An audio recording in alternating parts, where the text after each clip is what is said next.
We'd like to call to order the April 24th Planning Commission meeting for the city of El Segundo. As always, we're going to start with the Pledge of Allegiance. Everyone please rise. I pledge allegiance to the flag of the United States of America and to the republic for which it stands, one nation, under God, indivisible, with liberty and justice for all. And I'll take roll. Commissioner Christian, Present. Commissioner Taylor, Present. Commissioner McCaverty, Here. Vice Chair Inga, Here. and Chair Magai. Here. We have quorum. Great. We always start with public communications. Do we have any public communications from anyone in the audience or on the Zoom on any items that are non-agendized? None. Okay, great. So we move to our consent calendar, and I see that we have item number 2, administrative use permit for the sale of beer and wine on site and for on-site consumption, and we have the minutes. I'd like to pull off the Second Wind Restaurant alcohol permit and move to take them separately. Should we start with the minutes or the? Yes. Okay, we'll move to the. Can I get a motion to approve the minutes from last week? I present the motion to approve the minutes from our last meeting. Second. And I'll take votes. Commissioner Christian, Aye. Commissioner Taylor, Aye. Commissioner McCaverty, Aye. Vice Chair Inga, Aye. and Chair Magai. Aye. Motion passes 5-0. And then we'll move to item number 2, the administrative use permit. I believe we have somebody in the audience or are we getting a staff presentation? Okay, great.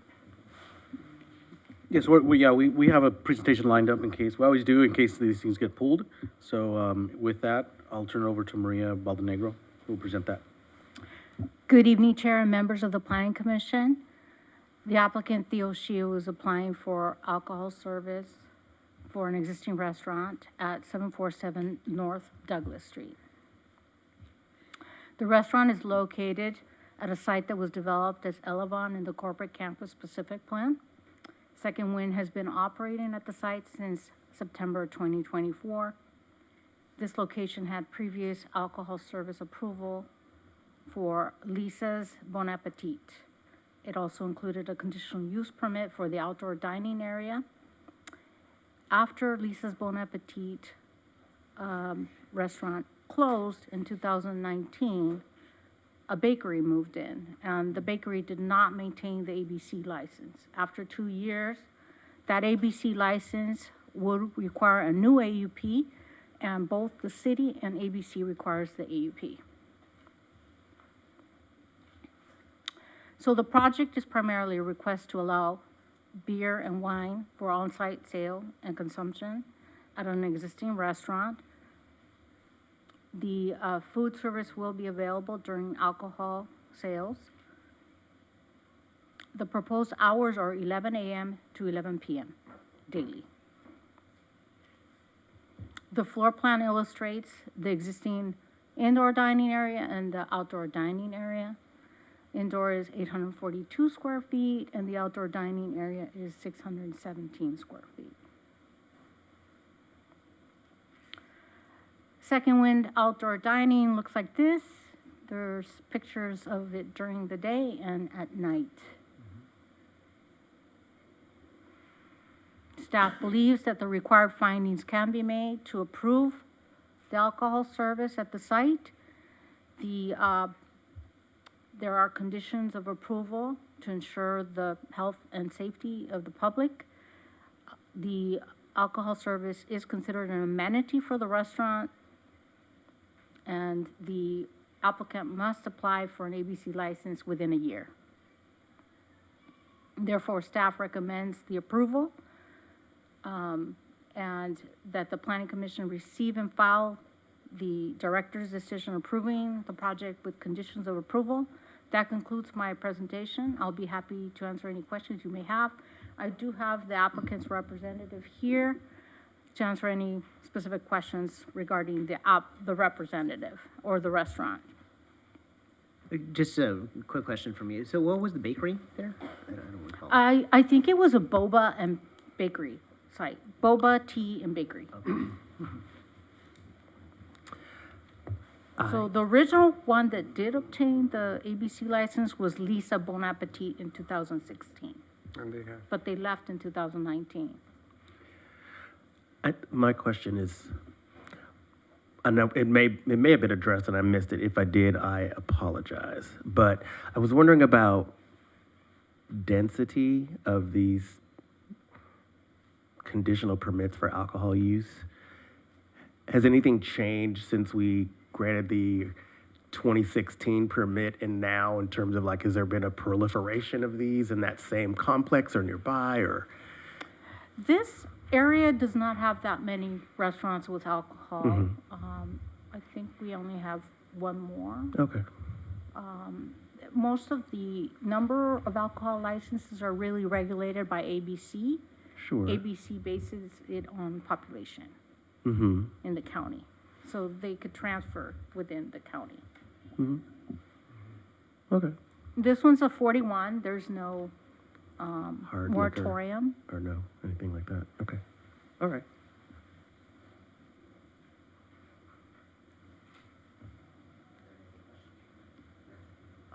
Okay, there's no more questions. I think we'll open up to public comment and give the applicant or the representative of the applicant the first spot. Yes, of course. Good evening. Can you hear me?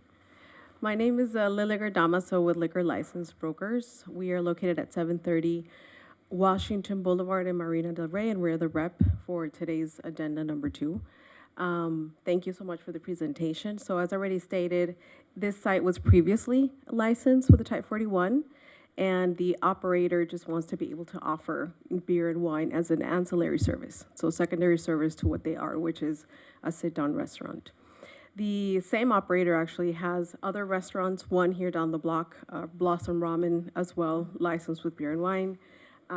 So they are very responsible and understand the responsibility, so to speak, of serving alcoholic beverages. And again, it's only for on-site, it's not off-site, and it's not hard liquor. And if I have any questions, it's an Asian-inspired cuisine. I've heard, I haven't been there yet, that their garlic noodles with bulgogi is the plate to have when you go there. So I will be trying it myself, and I'll let you know. So you should too. Any questions that you have at this time? We expect a report back.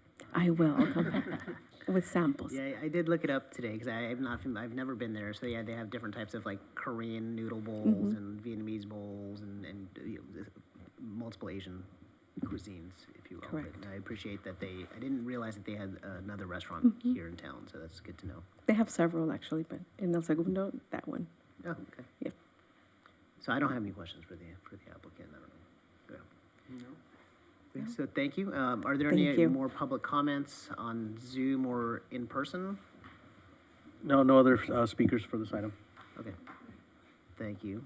So that closes public comment. Can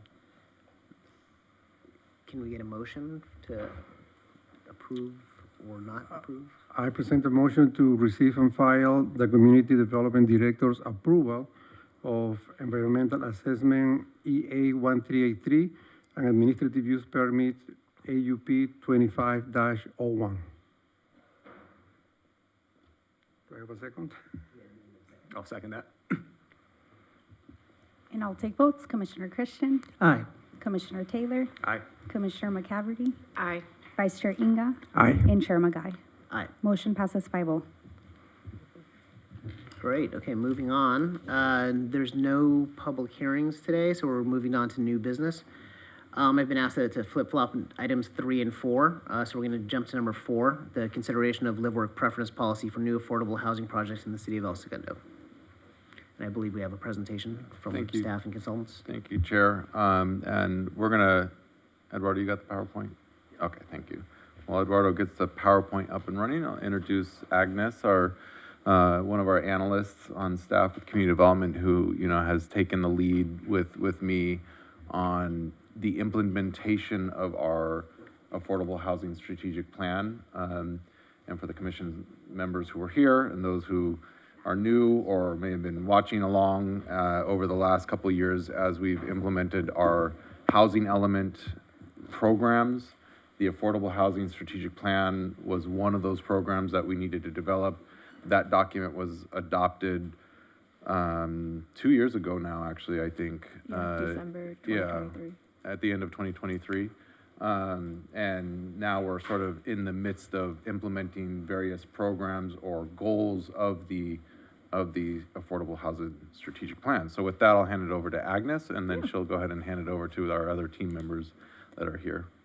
Yeah, so just for some background, next slide, please. So as Michael mentioned, we adopted the city adopted the Affordable Housing Strategic Plan back in December 2023, which consists of 10 policies, programs, and funding strategies.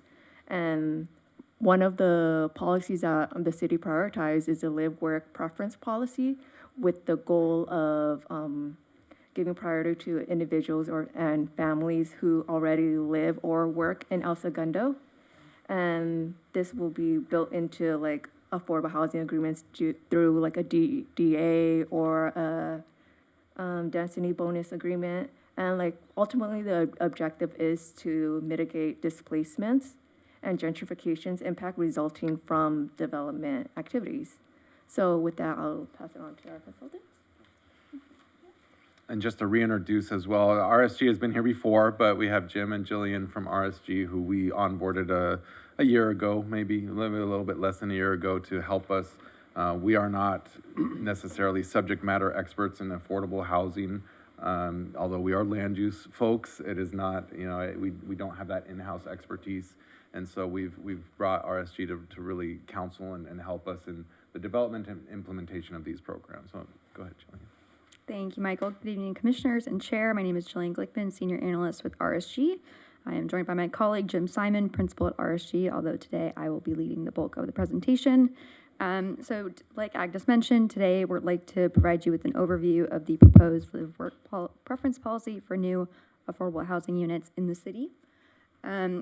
So just to provide some background that's already been mentioned, the city adopted the Affordable Housing Strategic Plan in December of 2023. That plan established several policy strategies to further implement housing element goals, which included the live work preference policy, which establishes a local priority preference for people who live or work in El Segundo when applying for new affordable housing units.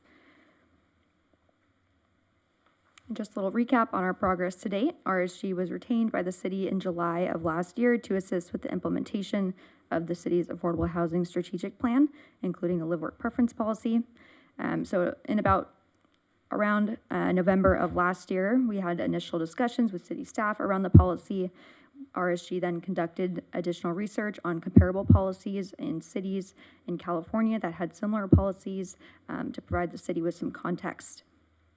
In January of this year, we did present to the Planning Commission and provided an overview of the policy and potential components to incorporate. And we also received feedback at that time. And then since then, from February to March, RSG went ahead and drafted a policy based on direction from the Planning Commission, in addition to collaboration with city staff, which I'll go ahead and discuss on the next slide. So for some of you, you may recall that the Commission provided direction about the policy at the January 23rd Commission meeting. I'll go ahead and provide a recap of those comments. So we were directed to establish a 15% affordable set-aside requirement for the policy, which essentially means that 15% of new affordable units in the city would prioritize individuals who live or work in the city.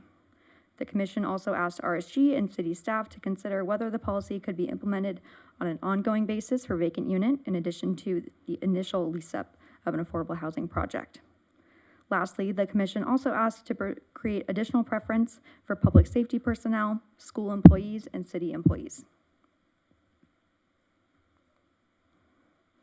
Since the January 23rd Commission meeting, RSG conducted additional research into the considerations that were posed by the Commission, and we then drafted a live work preference policy with the following key principles in mind that's before you today.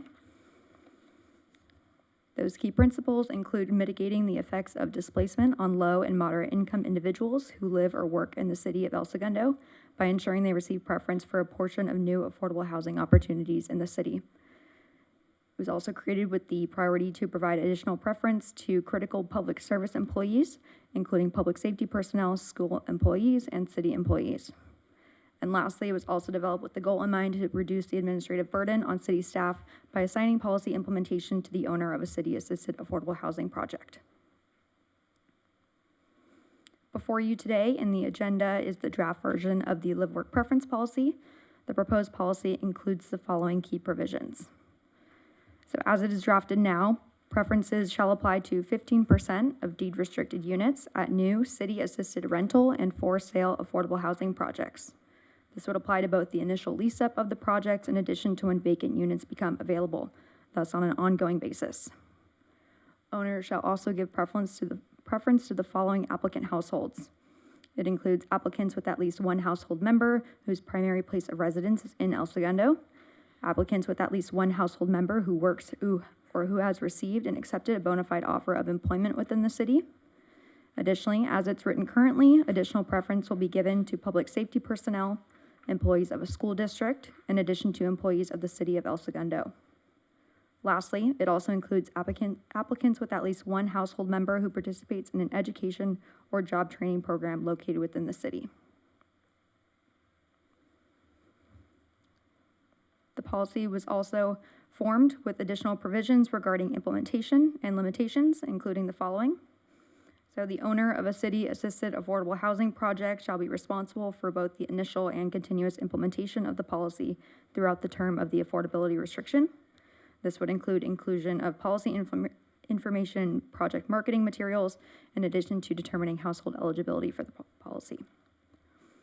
The policy shall be applied only if and to the extent that other funding sources do not prohibit the preference and to the extent that the program does not violate federal and state fair housing law. So with that being said, we would also like to confirm and or discuss the following policy components with the Commission. And these topics are based on the direction that was received at the prior commission meeting, in addition to discussions with city staff in which we seek to gain confirmation or discussion around these following points. So as it's currently written, the policy would apply to both ownership and rental units, of course, affordable units. And while the for sale ownership provision is not as commonly seen in comparable policies, the Commission could consider implementing it within the city's policy to expand the scope of preference units that are subject to the policy. We'd also like to raise the question of whether the policy should specify the types of public safety personnel, such as law enforcement, fire, EMTs, paramedics, etc., in the policy itself. Otherwise, it may be up to the owner of the affordable housing project to determine that definition. If the Commission did decide that they want to proceed with describing the examples in the policy itself, we'd like to confirm that the existing examples are sufficient as currently written, or if the Commission would like any others explicitly written in the policy. We'd also like to clarify whether the school employee preference raised at the prior Commission meeting should apply to any employee employed by a school district, including teachers' aides, for example, janitors, etc., or only teachers. At the previous Commission meeting, it was discussed that the inclusion of teachers would be included. However, we want to clarify whether the policy should be expanded to include any employee employed by any school district. Lastly, we'd also like to confirm that the Commission would like to keep the preference for city employees as it is currently written. Unfortunately, we couldn't locate any comparable policies that has a similar provision, and we'd just like to raise that as the Commission may consider a potential conflict of interest issues may arise. So I'll pause here. I know that was a lot on that last slide, but we can start from the top and work our way down if you guys have any comments or questions. I guess I'll jump in first. So, I guess maybe the third slide, that the program is meant to be ongoing. Is in the policy, do we outline how it's going to be ongoing? Are we going to maintain like a active list of folks that applied? Yeah, we did draft in the policy. There is the provision that it would be implemented both at initial lease-up in addition to on an ongoing basis throughout the term of the affordability restriction. I can point you to where that is in the agenda packet.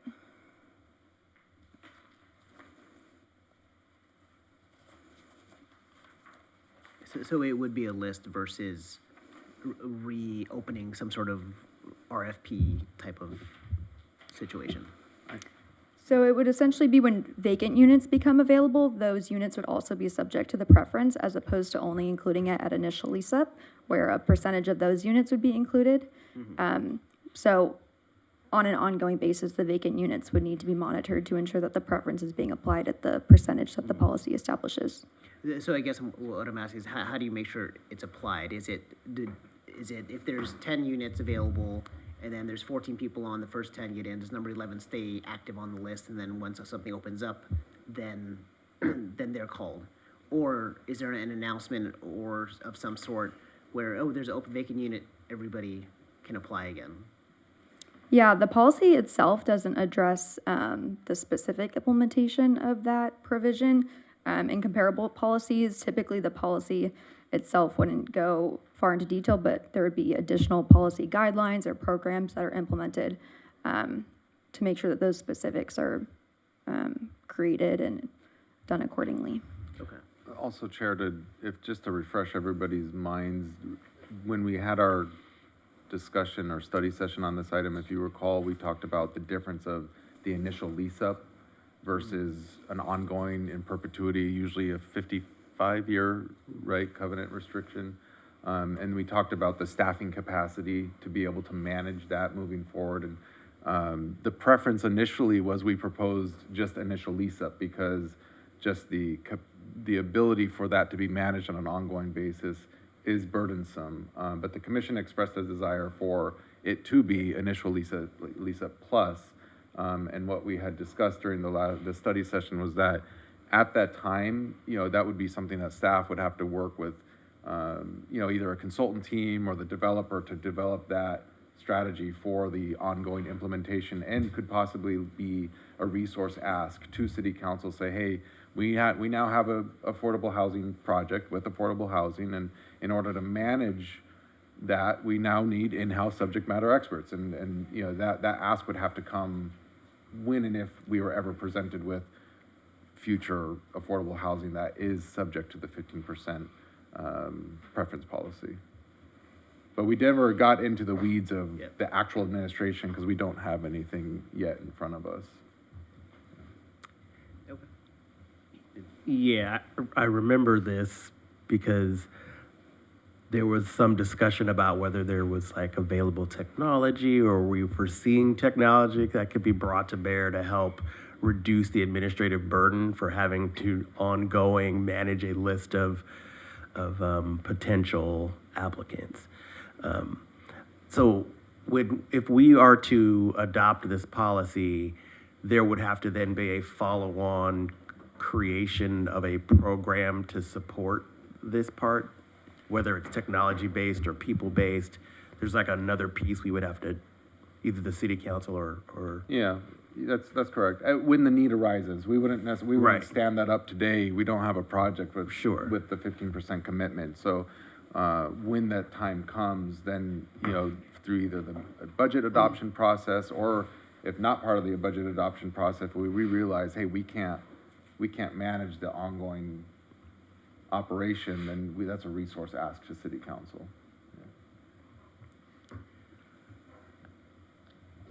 In my eyes, I think that would be the applicant or the landlord, whoever's, the property management company's responsibility, not necessarily the city's, if we can make it that way. We would certainly pass the cost along, but the city's vested interest is in ensuring compliance, and so we still do need a structure in place when the time comes.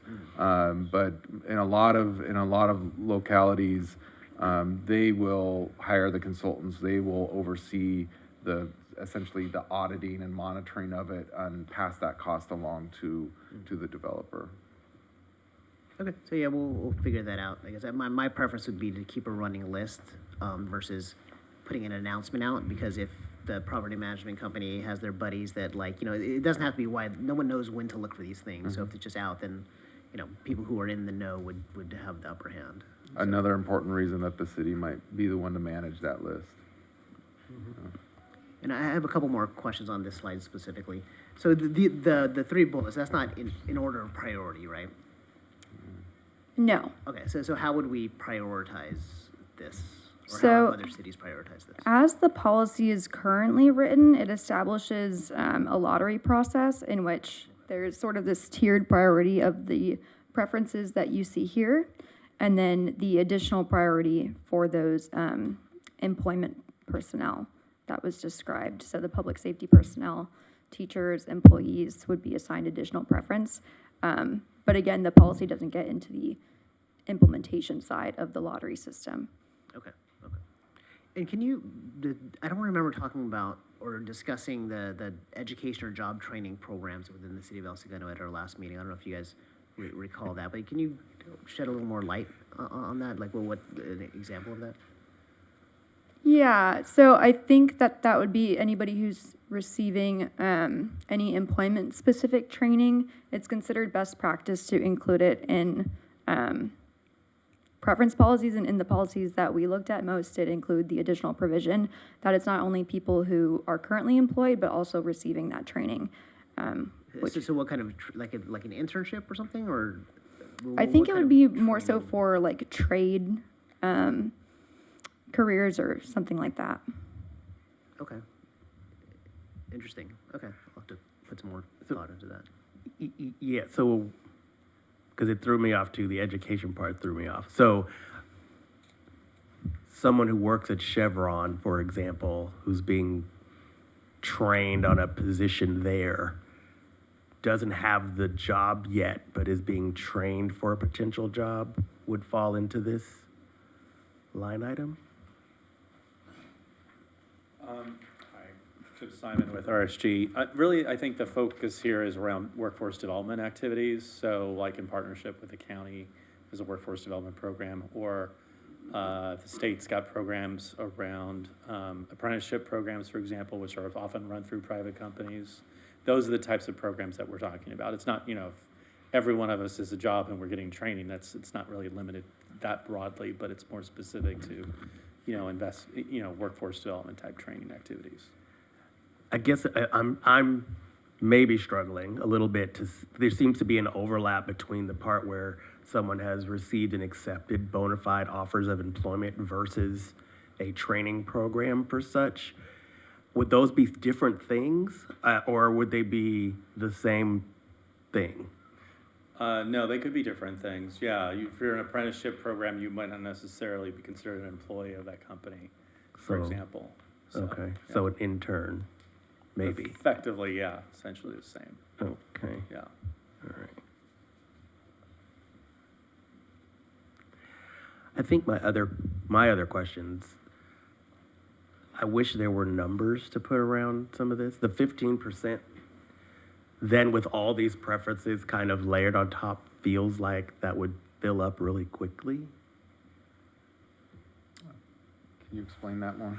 Well, so 100-unit project, we're saying there's going to be some allotment for affordable housing. 15% of that allotment would be subject to these preferences. So that could be like a really small number that we're trying to like force, police, fire, teachers, janitors, interns. Like, it just seems like that's a lot to force through a sieve of 15% of an already small number. And so maybe if there were numbers around it, it would make, I don't know, I'm wondering, is 15% the right number? Should it be a higher percentage? If we continue to add these other pieces like the workforce development part of it, do we need to think of the 15% differently? Is it too many? Those are kind of my wonders. I think it would all depend on the applicant households that apply to a specific set of units. So there may be 15 units out of 100 units that are affordable and the preference applies to them. So if for example, we'll use a law enforcement officer. So if a law enforcement officer happens to apply in that pool, then they would receive higher preference. But it all depends on the pool of applicants that are applying, in which the 15% would stay the same, but there may be adjustments within that.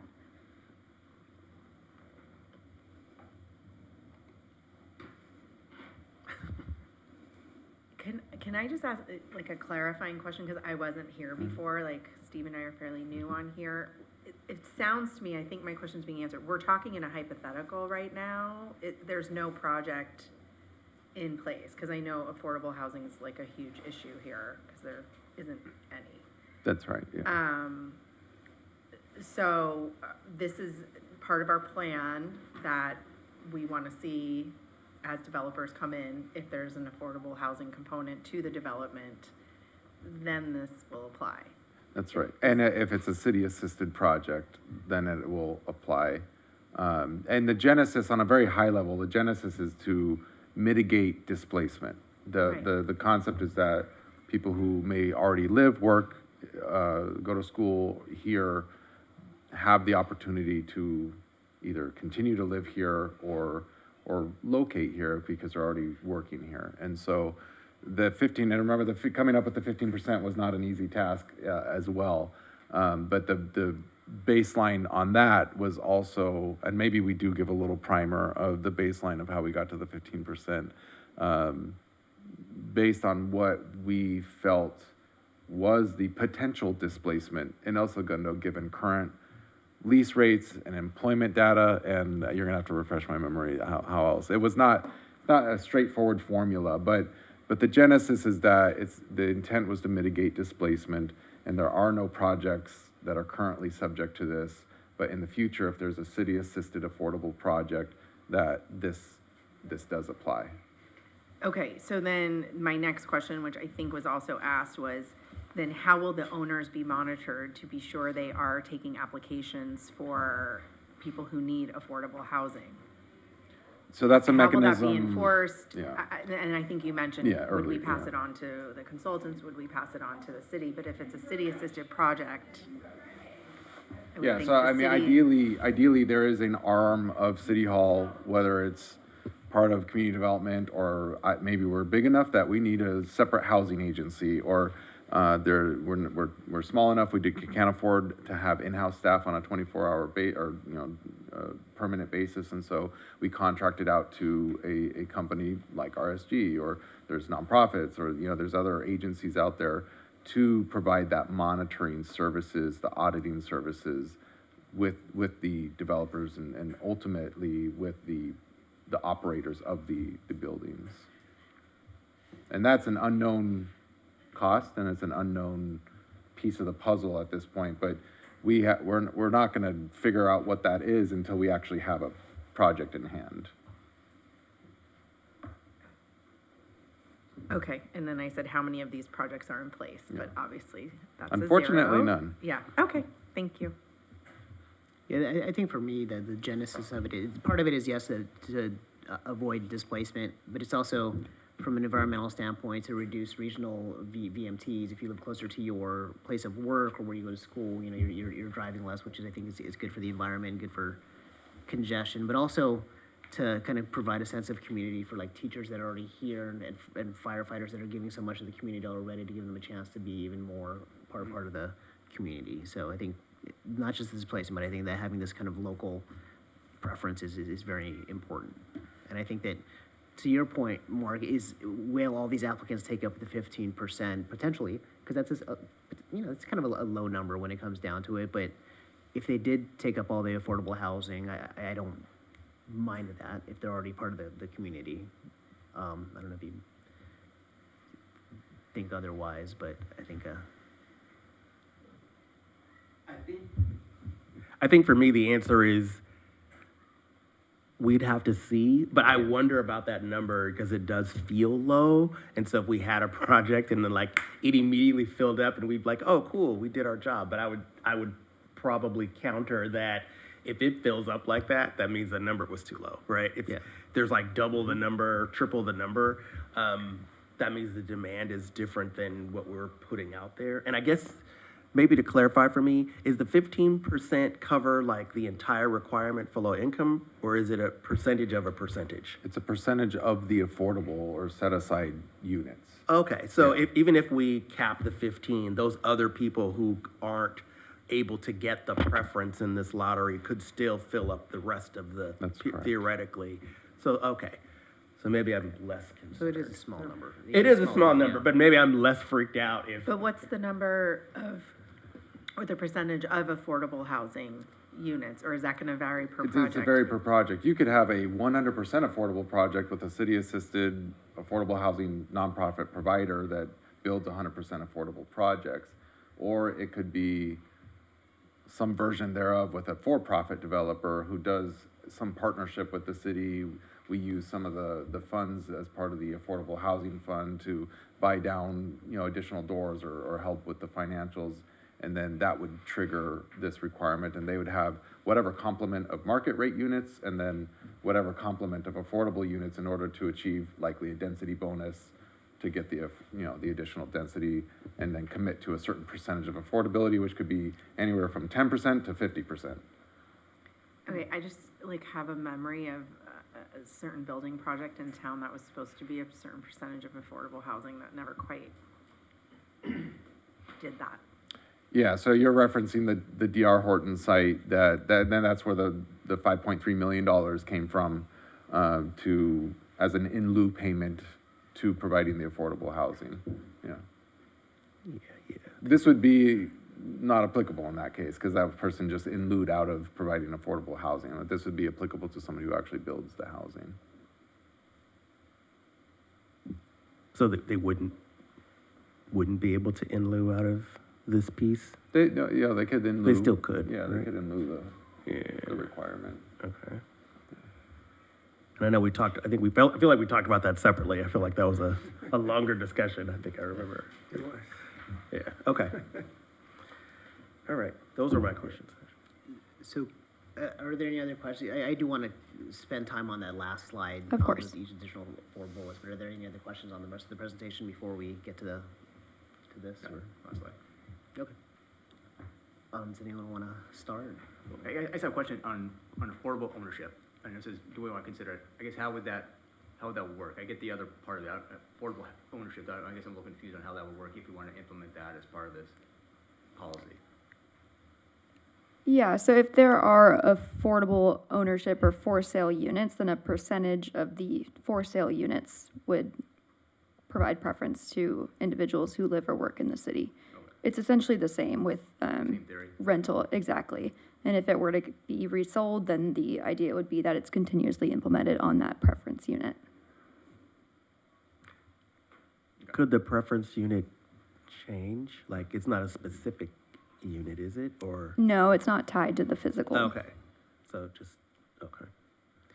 So, just to clarify, you said that if somebody buys an affordable housing unit, purchases it, when they sell it, that also it carries on If as an the- affordable housing unit? Yeah, if the policy was approved with the continuous implementation component. Oh, interesting. So it would be specific to that unit? I guess I'm, Kind of wouldn't it have to be? yeah, right? Yeah, For ownership, it would probably have to be tied to that unit. To the Yeah, physical. Yeah. Which is one reason not to do it. Yeah, it's also it's very uncommon, and now I'm the one who added the for sale units back in, just for discussion purposes, and that's why we also put it up here for discussion purposes. It's fairly uncommon for sale affordable projects to go forward. DR Horton is a good example because it just for sale projects generally do not pencil. I think it does happen, but it's very uncommon. And there are complexities in having to regulate and monitor something like that for the for sale product itself. I know Playa Vista had for sale affordable units, which, and I don't know how they handled it, if they had like a 10-year minimum before it comes off the books, but it almost sounds easier to just take that off the menu, but. It also begs the question about the initial lease up versus lifetime as well. If it's the initial lease up, AKA, in this case, the initial sale, it's easy to implement the 15% commitment, right? And then if it's not something you have to monitor thereafter, and then it's just the covenant, and it goes to the affordability covenant still continues, that's also, eases the management commitment over the lifetime of the for sale unit.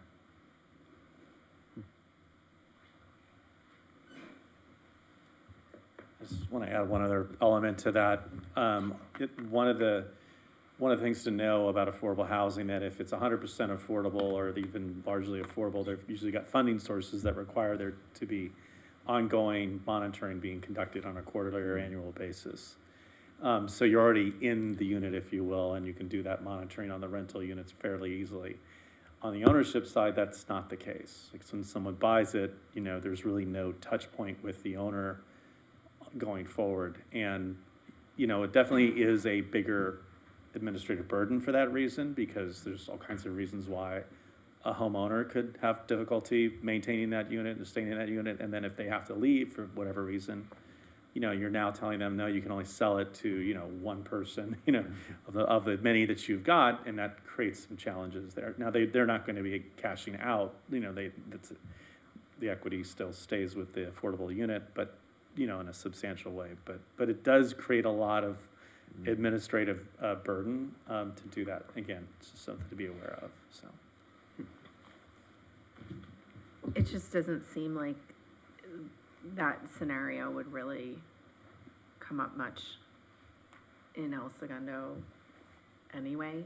And if it did, it would be hard to manage. So I don't know that it needs to be in there. Yeah. I'm leaning toward that way as well. I think, it seems tricky.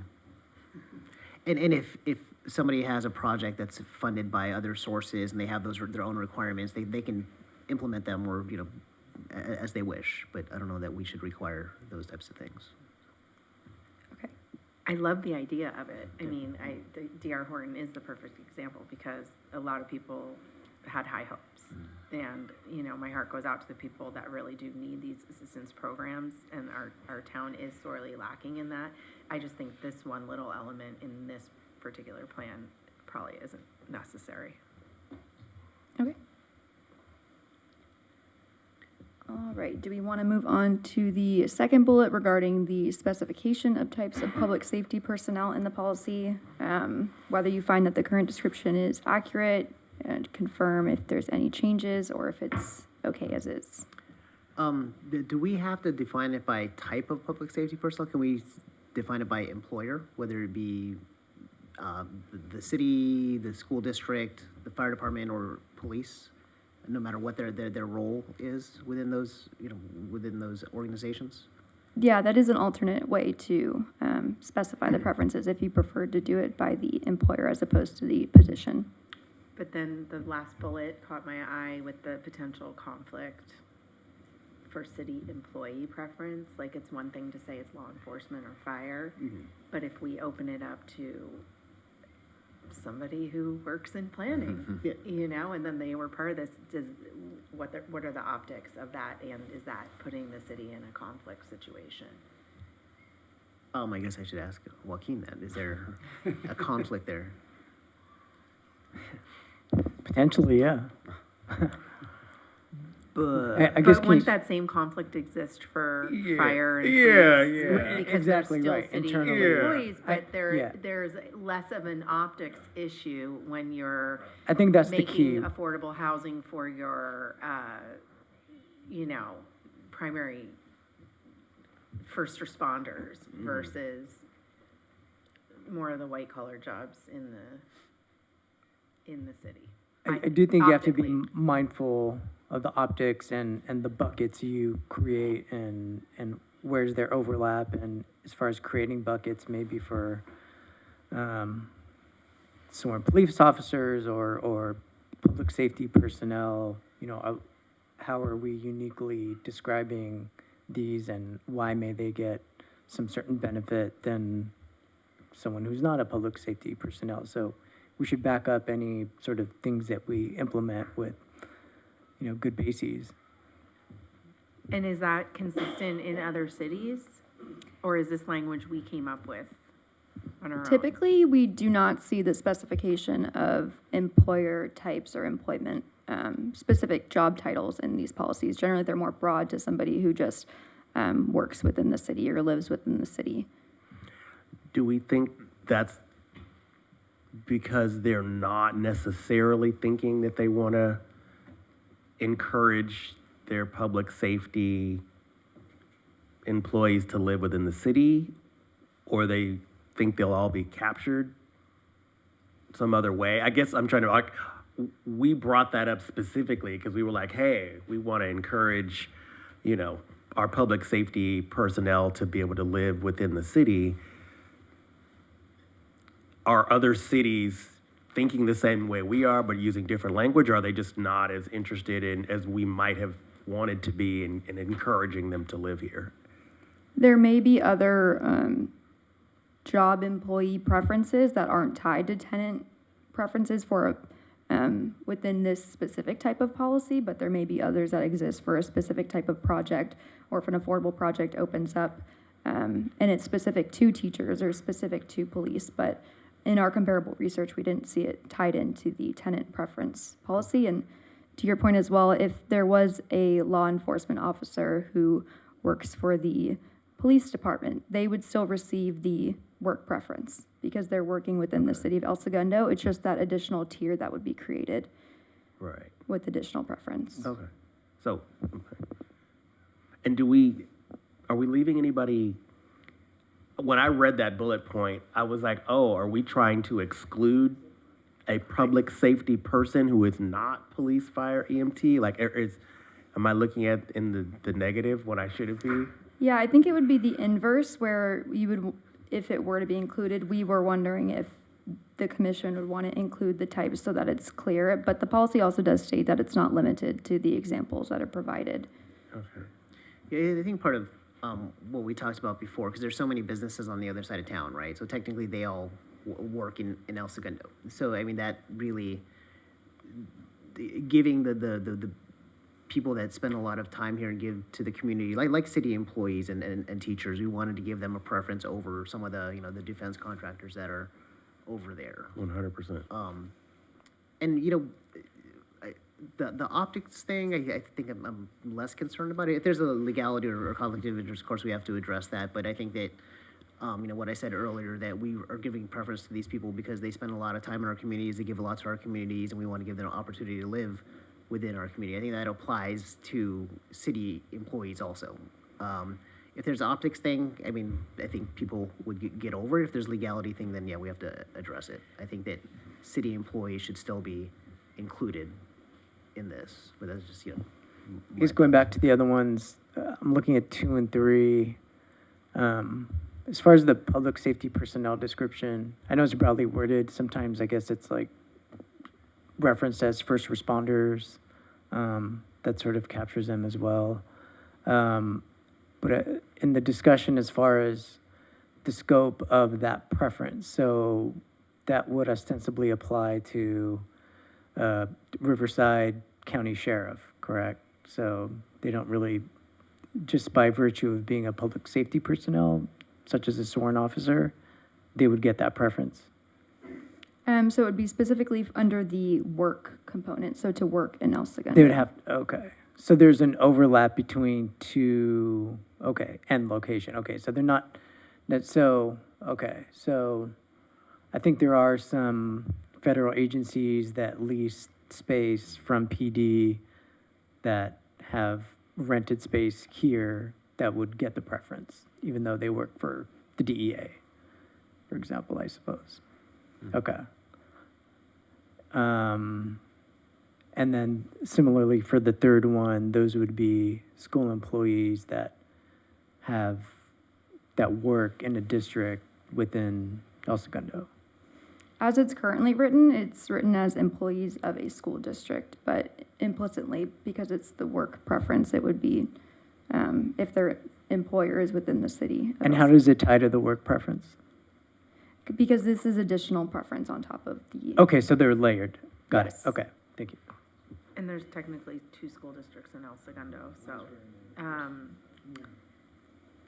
But all of this is under the presumption there has to be some income requirement, right? So I'm now retracting on my other optically, whatever I was saying, because whoever is applying for this housing would have to meet income requirements, right? That's right. Yes. So, I think it's okay now. unless there's a law that I Well, don't know. and just a disclaimer that generally, if there were a project, any staff who worked on that project would likely recuse themselves from, there's probably, we'd probably have to look into it, on a case-by-case scenario, but in most cases, if there's a project that the staff member is opining on and taking through the entitlement process or whatever it is, they would essentially be conflicted out, from any process. I think the commissioner piqued another question. So if there's an income restriction, right, on top of all the rest that has to be considered in this process, would that already exclude a bunch of people who work in the city? Like, right? Yeah. Yeah.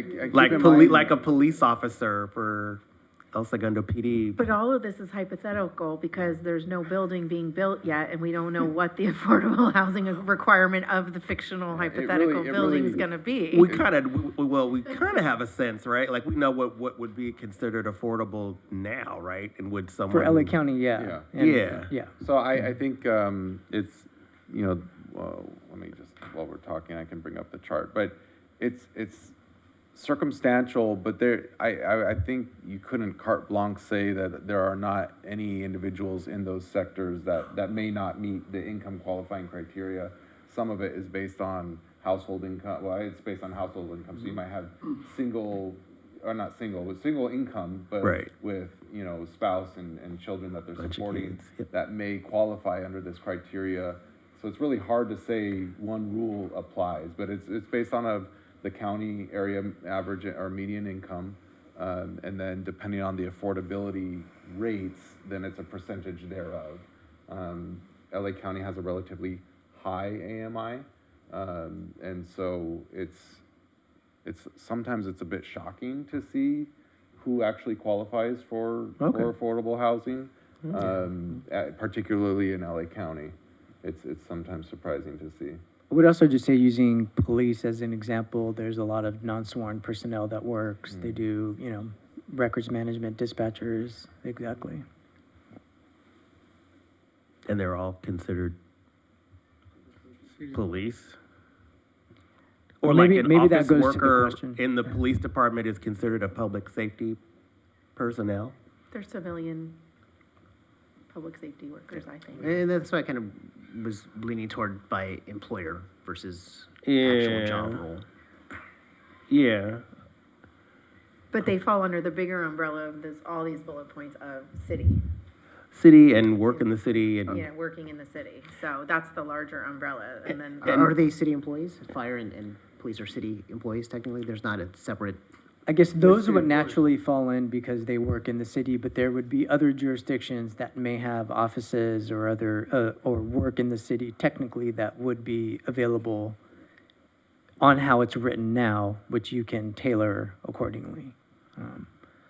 And you could just rely on the city, I guess the overarching live-work preference to rely on it generally and not necessarily have the public safety personnel focus. That is an option. Certainly. I mean, I think that's what we have to figure out. Do we want it this specific, or do you just, for all the reasons Kevin had said, the live-work preference? I wasn't here for when this language was decided, so I don't know, but it almost is like redundant in some, like, I understand the meaning behind it, like, we want to give preference, but if it's live-work preference, I don't know. I don't know if it's needed, but I understand why you put it in there. So, what are you... I mean, I'm just saying, there's a larger umbrella of live work as the preference, live work in the city of El Segundo, and then you have the bullet points. And the question before, to my understanding, the question before us is, do we want to keep in the language about the policy identifying certain types of public safety personnel, school personnel, and they're asking us to consider whether city employee preference should be implemented, which I believe we already said yes. with the potential conflict of interest as long as it's not violating any law. So I think we just have to answer, that's what's before, unless I'm wrong, that's what's before us, is just answering these questions. Yeah. Correct, yeah, to approve the inclusion of these subcategories and then to also approve the language as it's currently written, or if there's any modifications to provide direction. I like the preferences. So the bullet points, for me, bullet points, yes, in general. Do we need to get more specific? I think is the part where I'm a little bit more, Or even less specific? or maybe, I don't Yeah, know. I mean, maybe Of being course, the helpful, there's- lawyer said less specific, because that's where I was leaning to. Like, Yeah, or, well, because, you know, the ideas we wanted to encourage specific kinds of employees especially. Like, when you start opening up and we're talking about, oh yeah, the state's got an office over in Campus El Segundo, or there's a federal facility on Grand for, you know, the military intake facility. Is that what we meant? Did we mean like every possible employee in the city to be able to apply for affordable housing? Maybe, but that wasn't what I was thinking when we were talking about this. We were like, we want our teachers to be able to live here. We want our police and fire to be able to live here. It wasn't meant for like every person who, you know, touches El Segundo to now be eligible for this preference. Not that they can't apply for affordable housing, but this preference. Yeah, So I'll it's the just preference. add a caveat, and it was mentioned in the slides, and for Joaquin's peace of mind, remind that some of the, actually all of it is subject to compliance with fair housing laws. And part of the reason, and we sort of dabbled in this in the study session, but part of the reason why we included all employees is because the more specific it gets, the harder it is to justify that we're compliant with fair housing laws.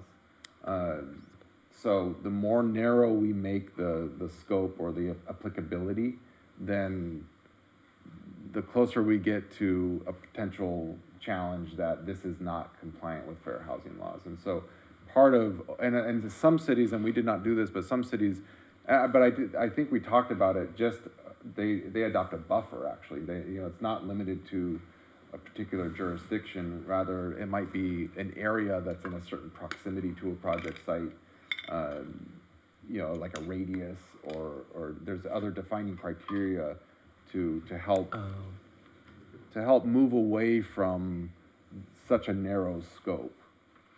But because El Segundo's so small, it would seem like a buffer would probably incorporate most of the city. Yeah, but because we're so small, it's also very difficult to develop a policy that's broad enough to ensure that we comply with federal housing.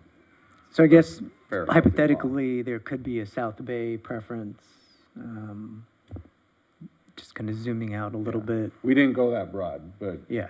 yeah, hypothetically, you could say, the preference policy is for South Bay. We're interested in, we know our neighbors work here and live here, and so we think, and we want to steal them from Manhattan Beach and Hermosa, and so let's open it up to them as well. But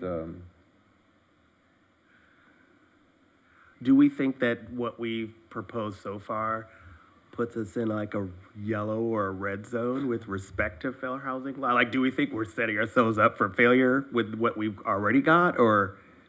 I think when we, the Jim and Jillian surveyed and looked at several jurisdictions across the country, but a lot focused on in California of examples, and that's also where we got the 15% is where we sort of landed on, as well as some of the data that we had shown during the study session. But I think, remind me, there was one city, it was the city of New York that was challenged. Yeah, I don't have the specifics. I believe it was a 1988 New York preference policy that we discussed last time that we presented.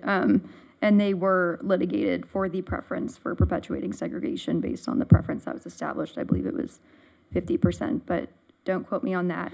But in general, these can be litigious policies because they can have disparate impacts on surrounding communities, which is why we went with the conservative 15%. But to your point, adding these additional layers and preferences, it sometimes could potentially facilitate easier implementation. If it's more broad, which is probably why we don't see it in comparable policies that we've looked at, we don't see the additional criteria, and cities tend to keep it under the broader umbrella of live or work. And Jillian, the outcome, New York still has a local preference policy. The outcome wasn't They had to scrapping reduce it, the that they reduced percentage. the percentage. Do we remember what that was? I don't have it off Okay. the top of my head. Yeah, I mean, but part of it is, you know, we, you know, part of it was researching those, did you have? Also, is it because it's city assisted? Yeah. I remember something about why specifically city assisted project instead of just general affordable housing project. Mhm. Yeah, that when you open it up to other sources of funding, there are other potential cases for not being compliant with other funding sources. And these are all things to consider. So I believe that we have put together a policy that passes the, you know, sort of laugh test. I think we've put together a policy that's made up of existing policies that have seemed to be successful and have not gone challenged. Some of these little nuances could play a role in that, but I believe that barring some unique funding source that, you know, inlays additional restrictions with fair housing, this policy is written with some of these clarifications, is certainly implementable. But as there is with anything, it could be challenged. Somebody could find some way that, and really what they'd be looking for is this exclusionary? That's essentially the opposite is they could look at this and say, is this somehow excluding a population or people that is an unintended consequence? You know, that's not what this is intended to accomplish. And that's part of why we had the study session, is because we were trying to develop a policy that was not unintendedly excluding a group or class. And so that's sort of how we landed where we've landed on it. Yeah, and I don't know how it gets documented, and maybe if this is part of it, is if it comes up to some sort of review or litigation, that the idea is that we were trying to encourage a certain thing rather than discourage another. Because I know that there are sometimes jurisdictions take affordable housing policy actions that would appear to do the opposite of want to encourage affordable housing on purpose, and that's not what we want. And I don't want to speak for everybody, but I know that's not what I want. And I don't think that's what we want either. And so, you know, to the degree that these bullet points and the things we want to do make it clear what we're trying to encourage rather than discourage, I would like to think hopefully that gives us a leg to stand on if it gets challenged. But again, I would prefer that we have these encouraging preferences if we can make them work. Comment and a question, if I may, Chair. So I do prefer the less is more approach based on what Michael said. And in the interest of that, my question is, with the layers of preferences, if I live and work here and I'm a police officer, do I get like a stacked benefit of preference, or just by working here, I get the live work preference and that covers the universe of preferences no matter how many of those nuances or bullets I check? We haven't seen any comparable policies where the live and work component is stacked. Generally, they're treated as two different sort of tiers. But whereas the additional preference would be given for the work component based on the employment. And how does that play out, the tiers? So if I'm live work, how would that tier be different from if I'm a school employee? Would it be different at all? Would I get any different preference? I guess the point I'm trying to make is that if we zoom out and say we apply live work, I feel like that would capture a lot of the people within the bullets that are presented as considerations. And would that suffice in the interest to avoid potential challenge by having this very granular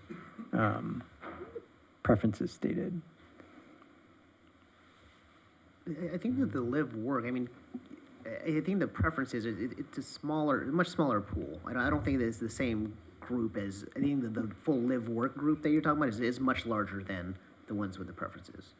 And how I understand it, it's when it opens up, when it's the lease up portion and people apply, then you have 15% that you do a lottery for, and you don't stack them. If you qualify for the preference, you qualify for the preference period, and then there's the lottery, right? You mentioned that there's a lottery system. And that's kind of it. I don't think that we never talked about stacking these preferences. I thought we talked about just qualifying, and then you do the lottery, and then it's all said and done. Which I guess goes to my question about what is the advantage of having these separate preferences if most of these folks are going to be eligible under the live work? What is the cost benefit? What is the cost of that? What is the benefit of that when we have the cost of, if we do get maybe too cute by articulating these additional nuances, we have the cost of potential challenge. And when you're saying live work, we're saying the 15% goes to people who either currently live here or currently work here.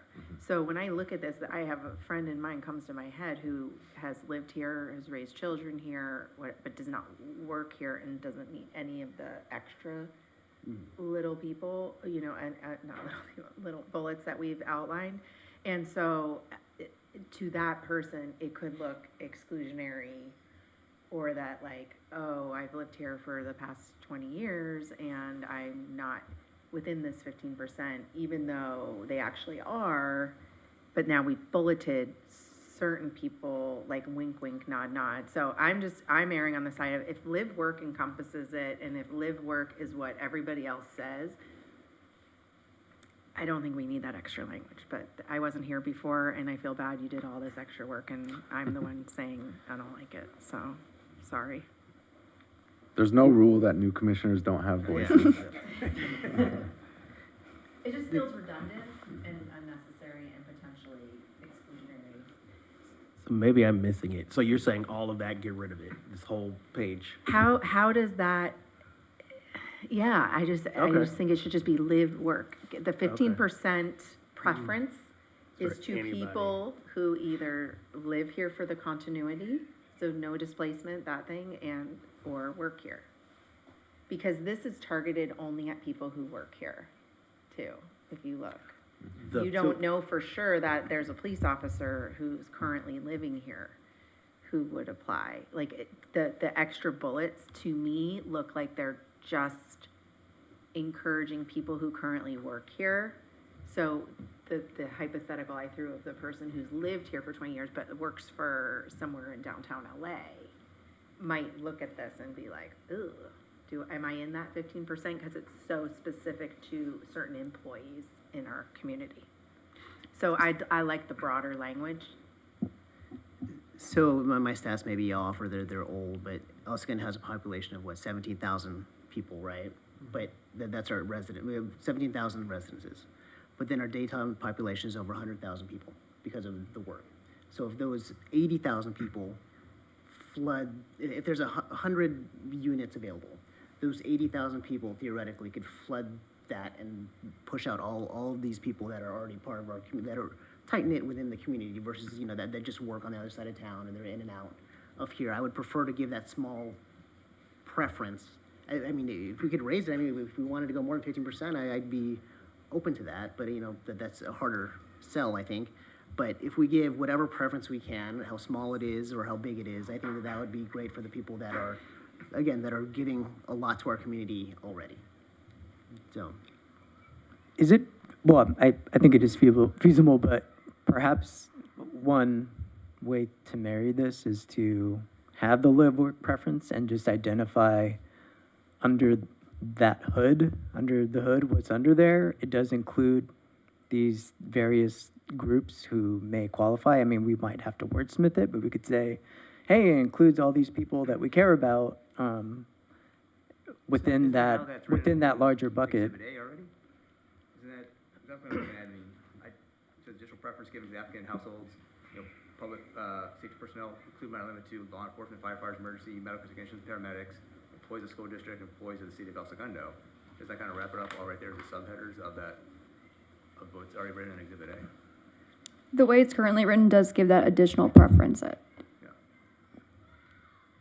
So I think it's written as live and work, and it's also in addition to that, personal, public safety officers, employees of the school district, and employees of the city of El Segundo.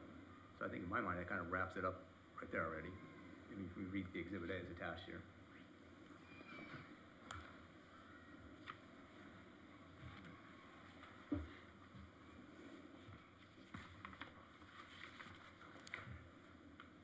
We can change this too, right? Like today is not the day of no return, right? Yeah. So we can, Yeah, this You're can right. always be modified in the Okay. future. And I mean, this is- I agree with your This statement. is being but yeah. adopted through, it will be adopted or proposed through city council through a resolution. So Right. it's a policy document. It's not a municipal code. It's not etched in stone, and it should be relatively more flexible to make adjustments in a more expeditious manner in the future. So A would be encompassed in C. Is that what you're Yeah, it getting should be at? part of that resolution. Okay. I mean, that's my understanding, is Exhibit A would be part of that resolution. So that's kind of defines what we're all talking about here, where we want it not too specific, but gives a little specificity to it about public safety officers, employees of the school district, employees of City of El Segundo, which we all want to achieve, people that kind of live here in the community, not just, someone that works, 100,000 people that come in here, flood here, can also be part of that pool. And it's also, really helps limit it to employees that are involved in the community here. Mhm. Yeah. So can we take out A, you think? Or because they would all fall into C? Or just merge the two, Yeah, essentially, okay. is what I'm hearing, Yeah. with okay. maybe some wordsmithing to make sure there's no internal conflict. But yeah, so it sounds like we're merging the two, Okay. some form of, or priority, or not priority, but emphasis is on you either live here or work here. And these sub areas are essentially, it's a nod to what we're trying to incentivize as a priority, but it's not, they don't score any, make sure I understand this correctly, they don't score any higher, right? There's no added points or in the lottery system. As it's currently written, Yeah. they would receive additional they preference would? on top of the Okay. So work. it's almost like there's two lottery systems. Yeah. Yeah. So there's a lottery system to qualify, and then if you fall into the additional, you live or work here, and you're a public safety employee, there's a separate lottery system for those, I guess. I think that's a Right. really important factor to nail down, because I think we've been operating on, at least I have, under the thought that it's all the same as far as like the preference. So if there is an additional nudge given, then yeah, I think that's important to figure out. Have you guys seen how these work in other places? Maybe you guys can help us understand how they work in other places. They have been implemented in other cities, but they do not have the specific employment criteria, which would be unique to the city. That is typically not seen in other policies.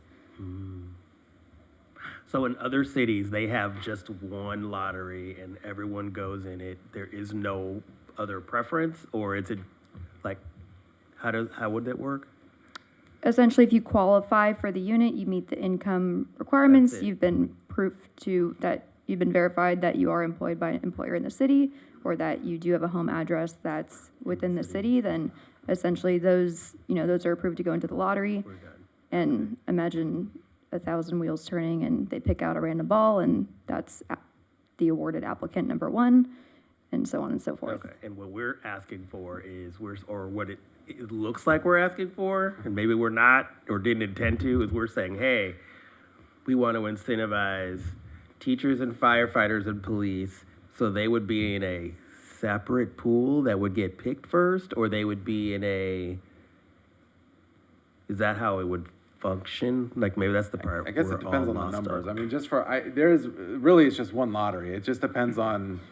I if think the let's say 10 units qualify. 100 unit development. I'm a 15 planner, I'm not a of 'em. mathematician. There's 10 units that qualify, that are available for this. Sure. And there's 100 people that applied for it, that meet the income, they meet one of these categories. If more than 10 of those folks get this additional priority, additional preference, then all 10 are going to 10 of those folks. There's just one lottery. If out of the 100, 15 of them get the additional priority or preference, then 10 of those 15 there's a lottery for those. If less than 10, if 5 folks that have the additional preference meet the income criteria and meet this preference criteria, those 5 essentially are at the top of the list, and the bottom 5 of the rest of the units, there's a lottery draw for the rest of the folks that are not in the priority. Did that? Yep. Yeah. But there's only, say there's 10, there's only 2 that meet the requirements, and those 2 are gonna get it no matter what. That's right. Yeah. And then 8 would be picked from the lottery. Okay. Did I explain that? Yeah. Well, If that's how it would work, then I don't. well, I'm just saying. But is that within that in 15%? applicability, I'm sorry? Is that within that 15%? That would be the 15%. The 15% is the second tier The 10 lottery. units is whatever 15% is. Got Yeah. it. So do people who just live here but don't work here, are they in that batch, or is it just the people bulleted? They're in that batch, but if more than 10 folks that are bulleted here are getting that additional preference, then everybody else just sits on a waiting list. I guess, The yeah, question I have think is the that's what's, person who just lives here but doesn't work here, are they in with the initial preference? Are they are they They're in given the any preference policy, yes. Okay. They're, With but the they're, bulleted but they're, yes. They're with the They're with bulleted the people, but bulleted the people or bulleted they're people not? have this additional Yeah, preference. I don't, Let that's me- the part I don't like. I think the vague part for me is in B, Romanet 2:1, where it talks about additional preference will be given. And I know Michael described it, but I don't think anyone, like, just a general member of the public would understand those nuances between, like, what's the practical implication? What does the additional preference look like within a lottery, within the 15%? Like, it's hard to connect those dots for me. Right. And it's really a matter of ranking, if you will, I would say, is that's kind of what Michael, I think, was getting at. So, you draw, the pool of applicants, and the first 10, right, get drawn, and you think there you've got that list, and, okay, who do we look at first among the 10? And you're looking at that group and saying, well, there's these other folks that meet this additional preference, so they are the first people we go to see if they've got the, proper document. Because just because you're selected in the lottery doesn't mean you get the unit. You've got to provide proper documentation, you have to be declared eligible, and all those types of things. And you start with those people, then that group that I'm referring to. And just to clarify, this would be the additional preference group? That's how that is So the shouldn't additional it, preference. maybe it should be called first preference will be given to all those Yeah, people that might be underneath? yeah, because that's effectively what you're doing, is you're drawing the 10. Assuming that's, Yeah, you're drawing the 10, and then you're saying, okay, well, there's like 3 firefighters in here or something, and so I think that's a little different from our earlier assumption that they were all sort of going to be in the same, at least my assumption, that they were all going to be pulled out of the same hat at the same time with an additional preference and nothing other than name. So going back to my less is more thing, an alternative could be under B, Romanet 2, applicants with at least one household member who works, so on and so forth, including, public safety personnel and all these other folks, just to say, hey, we're thinking about you guys as part of this Romanet 2 of folks who work or have an offer to work in the city that would exclude that additional preference and maybe sidestep additional scrutiny or legal challenge. But Yeah, Or, I would just add, I mean, all of what this is one of the reasons why this is all very rare. You know, and you're talking about something that's a difficult administrative burden that you want to try to avoid. And this is a very complicated, how do you deal with this optically? You know, you're talking about a lot of good points here. So, you know, I just want to reiterate, that's why you don't see this particular element included in a lot of policies, because it is difficult to navigate. Okay. Doesn't mean not And to in do the it. alternative, I love police and fire, so please don't anybody think that's, but is it a discriminatory practice against just plain old residents? You're giving preference to one group of people based on their employment, and somebody who's, so basically in the top tier, somebody who's lived here for 30 years would not be in the top tier versus someone who's worked as a police officer in this town for 5 years. And that's, I'm like, less is more, because who's to say if an affordable housing thing was ever built in this town, which of them should get it? I feel like the person who's lived here for 30 years might get displaced. It doesn't feel fair. one, Would they be displaced by a new development?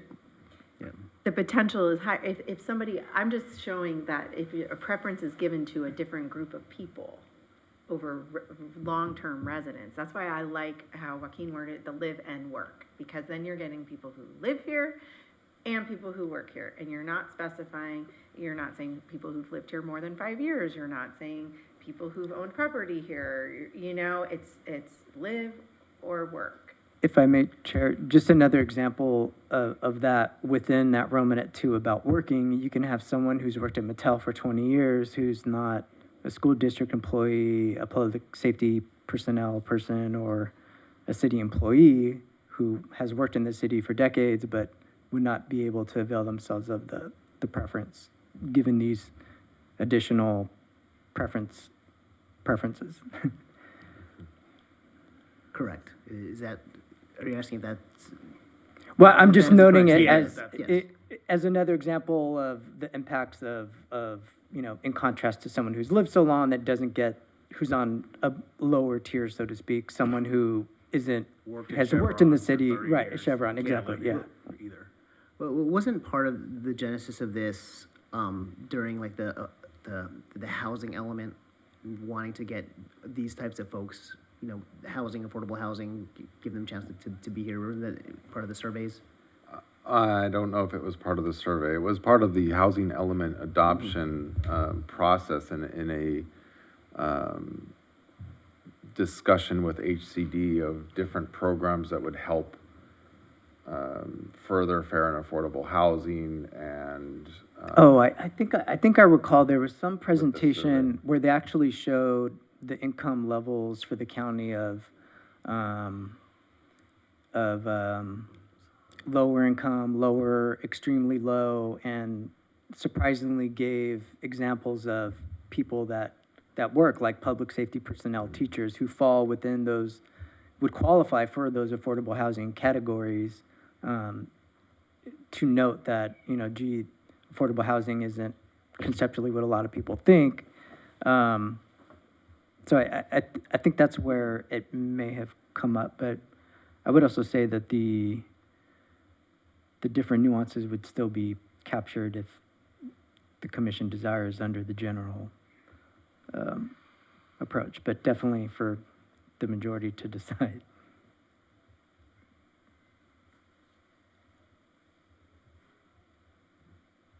Okay, so where do we go? Well, from here let's then? sort of just a quick Well, I mean, refresh. I think it's- I don't want to move too far before just confirming, and there will have to be a motion, so hopefully somebody's keeping track of where there seems to be consensus, but in order to help with that, the first bullet point was rental versus ownership, Yeah, I and think we both resolved that. and it seemed like, and I don't know if I read the room correctly, but it seemed like there was general consensus that we were gonna stick to just rental units only. Right.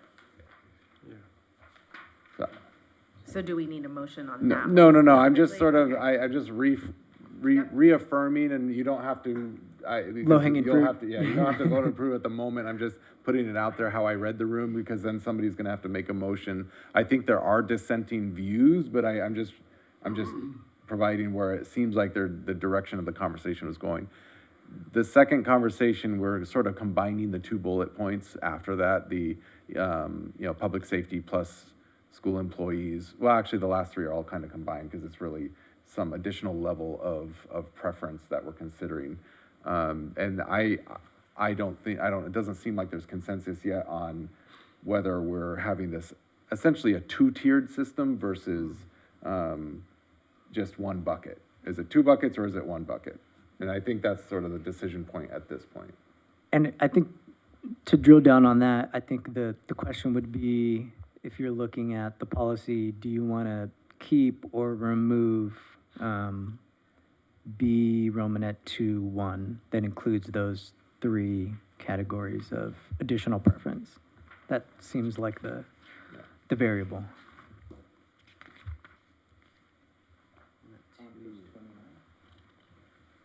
And to keep things fun, the whole rest of the policy is up for discussion as well. Page 29, okay.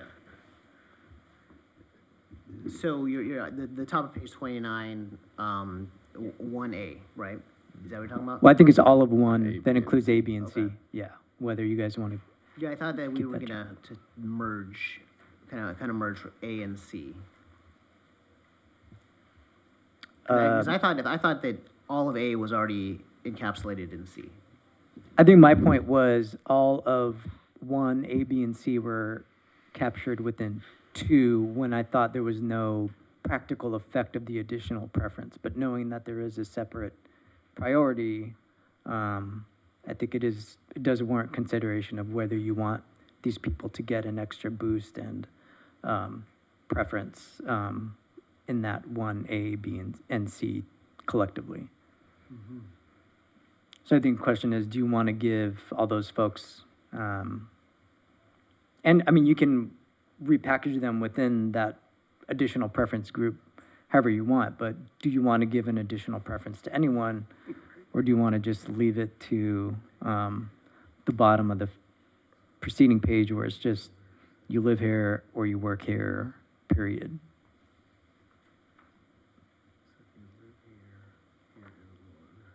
I'd like to move forward with how it's written now, with preference given to the, I mean, we can package the A, B, and C however we want, but I think that we should give preference to these types of employees, as we've. What is the preference? Like, is that the 15% is just in that little group? The 15% is just the universe of the percentage of units. That's what'll get divvied up, but the yeah. people within that number 1, A, B, and C would get a first bite of the apple, Of the, first shot. of the 15%. Yeah, it doesn't read super clear that I guess it says I additional agree, preference yeah, would that's why I come thought it to. should say first preference, Yeah. if that's how it's gonna play out. Yeah. And I don't think it should be in there, in case anyone wondered.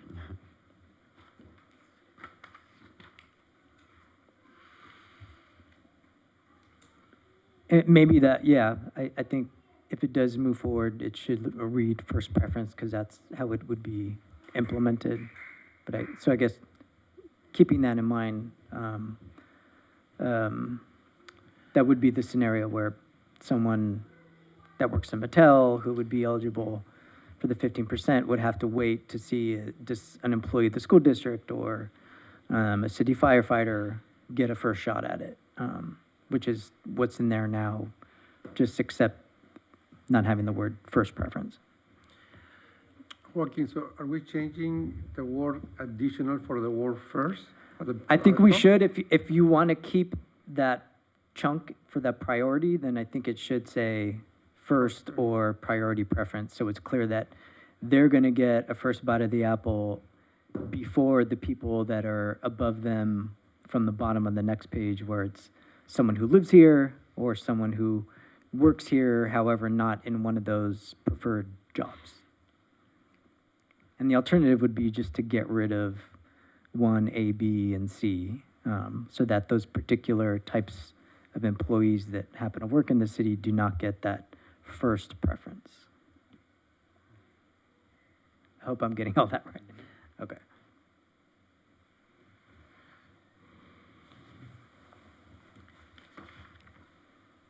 I know, I know we beat this part up a bit, but under, I don't know how you even describe it, but it's, What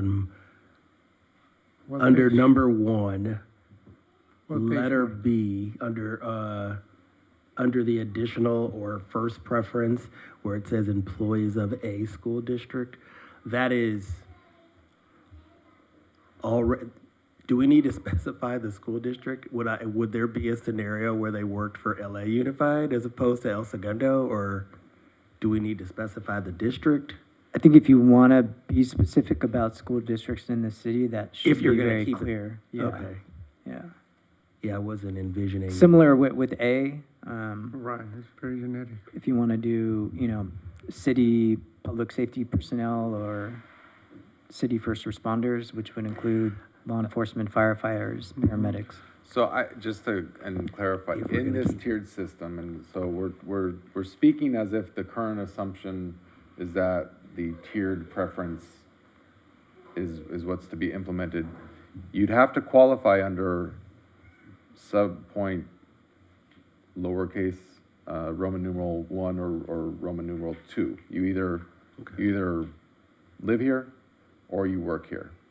Once you qualify for one of those two things, then you get additional preference Right, if you are also yes. a public safety personnel employee, an employee of a school district. So there's a lot of different scenarios that could result in. You could be a public safety employee here, and then you qualify, right? You could live here and work for LAPD. You could live here and work for LAPD. Well, that's not the way that this is Yeah, written. but you would here.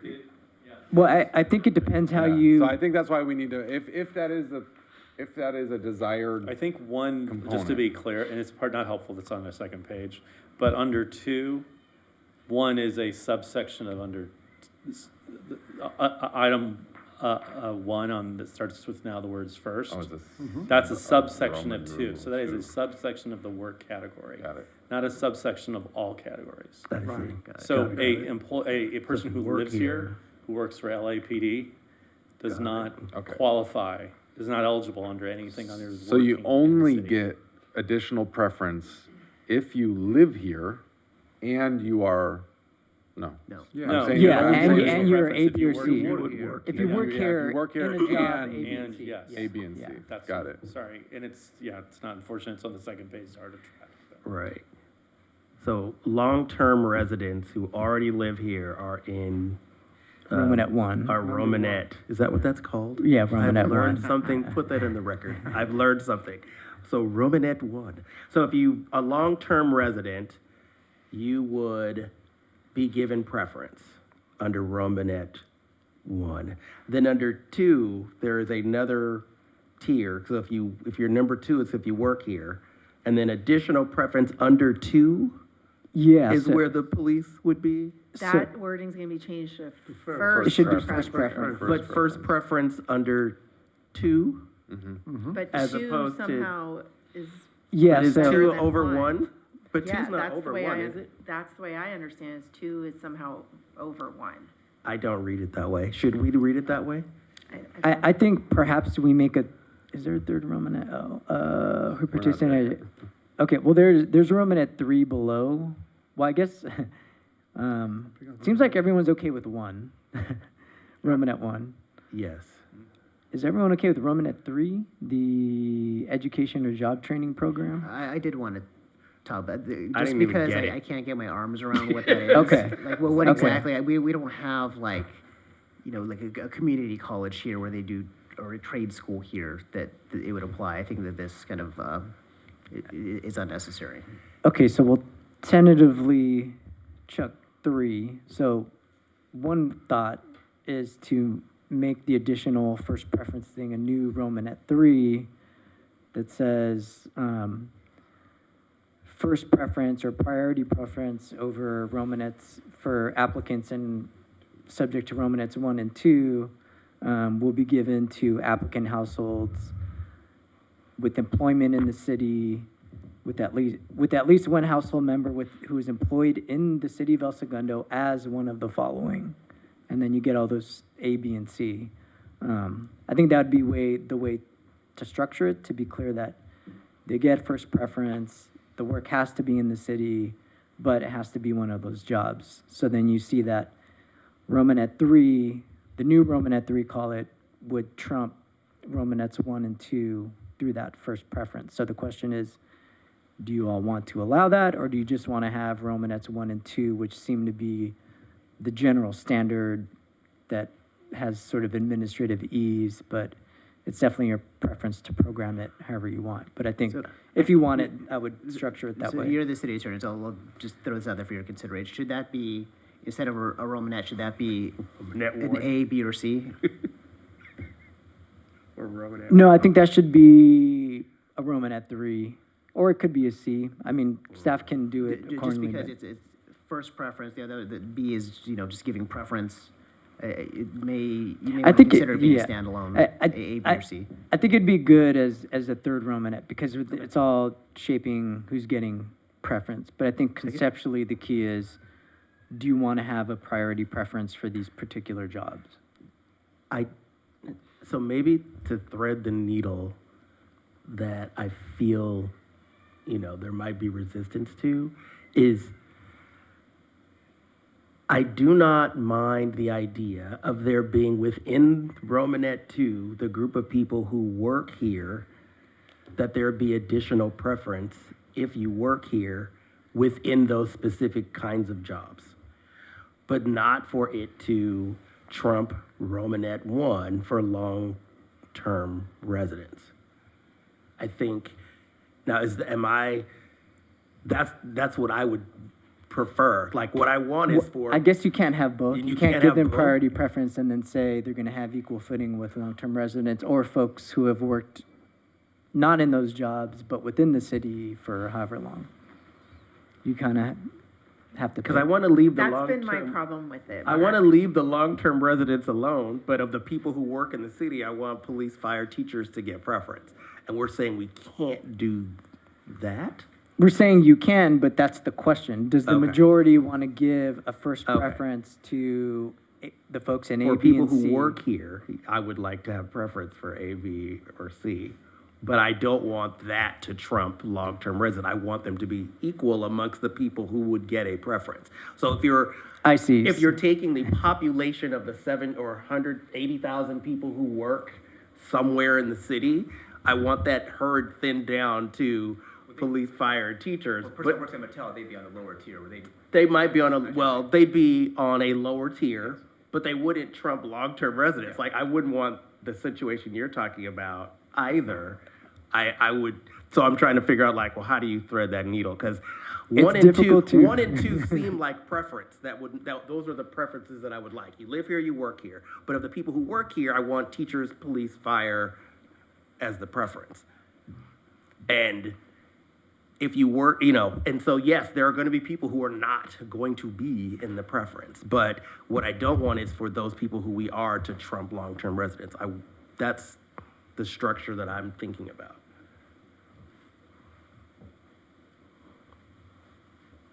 So I don't know how you change this, or do you need to change That it? is feasible. That seems like a new option 3, where there's a first preference for, and you say long-term residents. Well, The first one just says the residents. example she said was Okay. long-term, but I'm saying if you live here and you're low income, you're part of that pool. If you work here, you're part of the pool. But if you work here and you are a police and fire, you get to be higher up than the other 80,000 people who work in the city. But if you're hypothetically a planner, you get a lesser preference.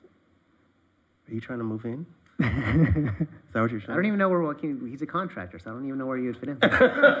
No, I'm just as a practical example, they would qualify for the lower tier. So someone, or I guess, no, they would be within the employees of El Segundo. Okay, but I guess the Mattel folks. So the Mattel folks, so I guess that's option 3. So option 1, so option 1 seems to be Romanet 1 plus Romanet 2, period, after, basically ending at page 28. There's no additional nuances. That seems to be option one. If you live here, you work here, you get preference, no priority, everyone's on equal footing. Option two is give only the priority first preference to A, B, and C, the public safety personnel, school district employees, city employees. Option three seems to be first priority for residents and for those particular employees in A, B, and C. And then on the lower tier would be employees of the city who don't have jobs that are A, B, and C. I think that's conceptually the three option. Unless I missed something. It could be packaged in different ways. Sure, I think, yeah. if, it would be helpful just to understand where there is consensus, and then we can Yeah. figure out how to package it. The long-term resident raises a new sort of category, and so I didn't mean to add the long-term it's, part. it's not a problem, but it would be helpful to define what is long-term resident. It's also, I mean, I think we do need to look at that, from how narrow everything we're talking about just keeps making things more narrow. So I think we need to keep that lens that the makeup of the city and people who have lived here has changed over the last 50 years, right? And so are we now excluding folks who are newer to town than from those who have been here for 30 or 40 years? And are there differences in that makeup of the community that's moving here in the last decade or so than those who lived here for the last 30 or 40 years? I don't have an answer to that. I'm just saying, be mindful of the lens of the more layers we add to this, the more complex it gets in relation to compliance with fair housing laws.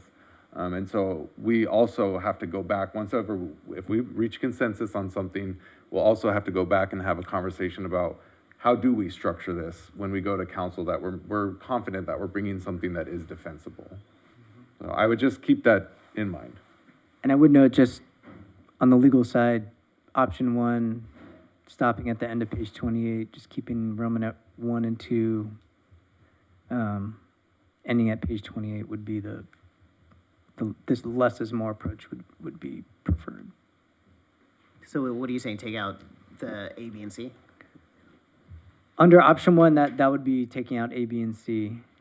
Yeah.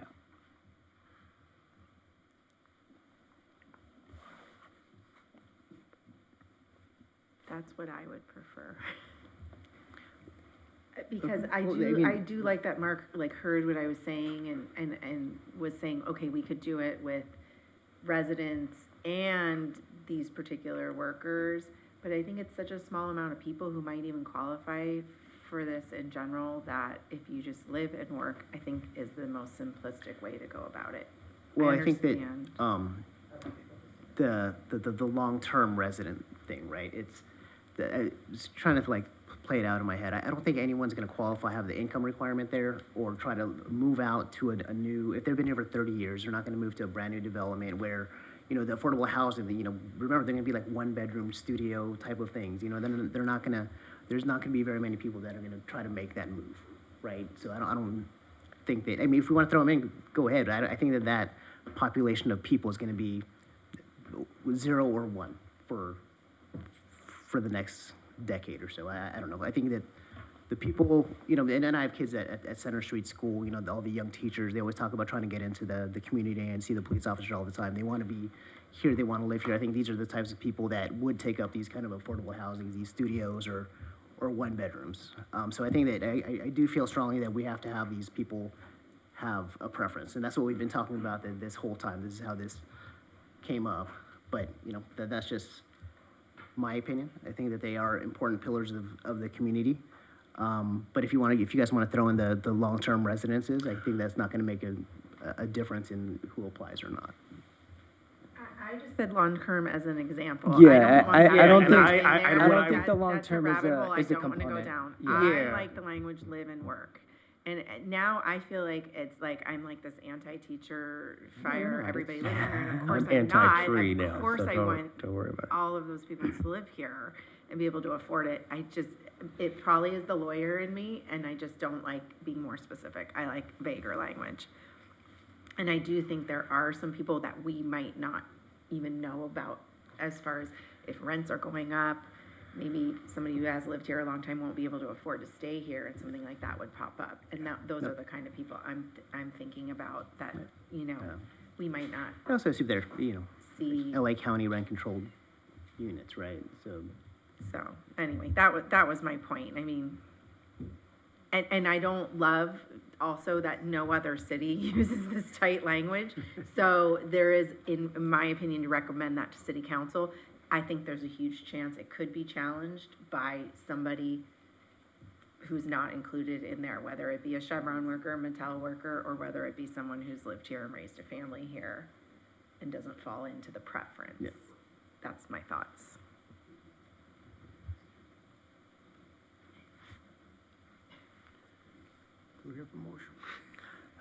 Well, I do want to ask, do we have to think up the lottery system right now? Do we have to No, get into that? absolutely Kinda not. Okay. 'Cause And there's like pretty good consistent practices of the lottery systems, at least that I've seen. There's industry standards that exist already. We wouldn't have to reinvent the wheel on that.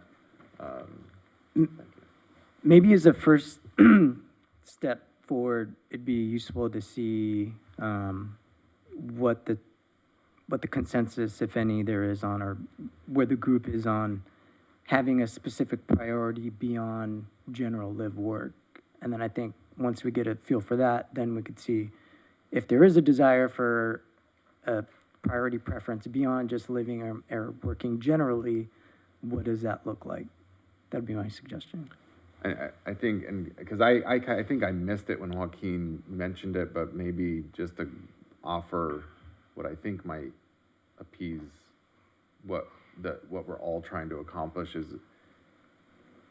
is there an option? Because we've been stuck into these sort of bullet points because that's how we presented it. But if we just scrapped the bullet points for now and we said the totality of the bucket is people who work here, but then additional preference is people who live here plus A, B, and C, the public safety, the school teachers, the employees of the city. And that's who gets the addition. That puts them all in the same bucket with, which I think, for sure, Christian, you were also trying to get those folks in the same bucket, right? In other words, the people on the lower tier would be working in the city, but not in one of the A, B, and C jobs. But at least they're on the same level as residents of the city.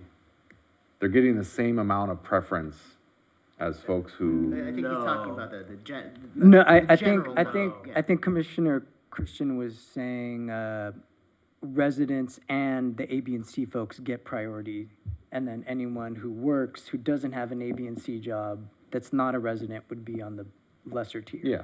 Okay. I think we're saying the same. I might be saying it. in Okay, the got it, inverse, got it. But yes. But maybe we saying do it want to see, differently. maybe we do want to see if a I meant to say preference, it that way, I should say. if a preference is desired at all for priority. Yeah. Is that maybe a good starting point? Is there a way to cross-reference it with the Fair Employment Housing Act to make sure that specifying employers would pass the muster?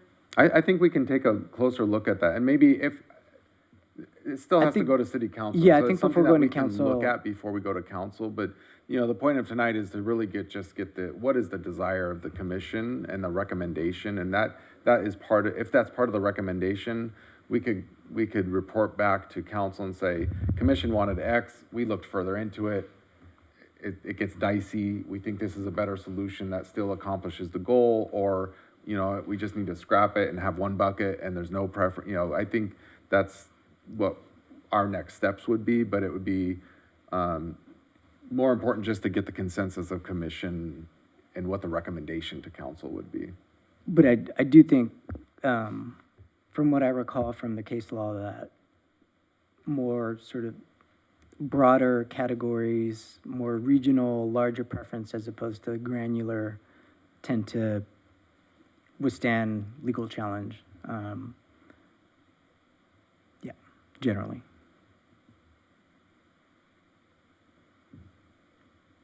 So do you want us to go in one by one?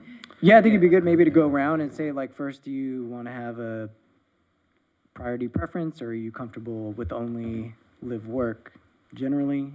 And then after that, see where we stand. Or just, you know, Do you want me to going start? around for discussion. I'll start. Why not? I'm on the end. We can start talking. Because I gotta go. So yeah, I mean, like we've kind of already said, my preference would be. I shouldn't have used the word preference. What I would like is for there to be live and work under work, a preference for public safety and teachers. I do not want it to be a priority over residents. I want them to be the two buckets, living here and working here, to be treated equally, but within the work, that there be preferences to the extent that is allowed under the law, which is the overarching principle here anyway. It already says like all of this is subject to the law. So to the extent that it's allowed under the law, I would like those preferences. So just to make sure I have you correct, residents priority, just very easily. And then I guess what I'm wondering, does someone who works at Mattel get any priority, or are they out? They would be out. So A, B, and C get the work preference only. Yes. Oh, okay. If I may make a suggestion, what I'm hearing is essentially getting rid of the 15% and having 7.5% for residents and 7.5% for workers. No. Okay, good. Because who knows how the applications show up, right? Like I But would. that's how you get two equal pots. You said Well- you needed two equal. Well, no, I don't mean, residents and well, what I workers. mean by preference, what I don't want is for residents to get pushed out for workers. But of the people who are workers, I want police, fire, teachers to get a boost. As opposed to someone who works for one of the other 80,000 people who work in the city, who work in the geography of the city. So I want those people to get a preference, but not a preference over people who live here. So I wouldn't say split the 15 in half, because I don't know if half makes sense. I just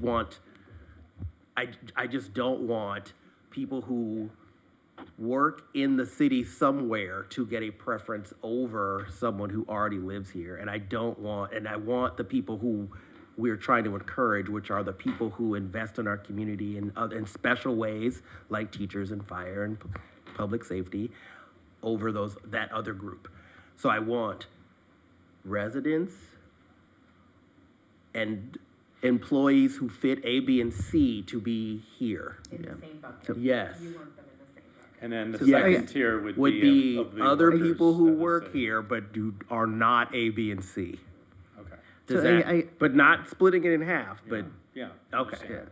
So I guess like, you know, the extreme details aside, you do think that there should be a first preference batch? There should be a preference.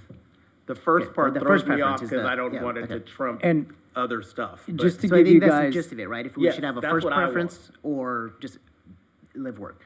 That's the gist of what you're asking right now. yeah, and I guess I might be pressing you all too hard, because there is an escape hatch in the sense that we could take the at least 3 flavors I'm hearing and just present those as, hey, these are 3 options that the commission came up with, council.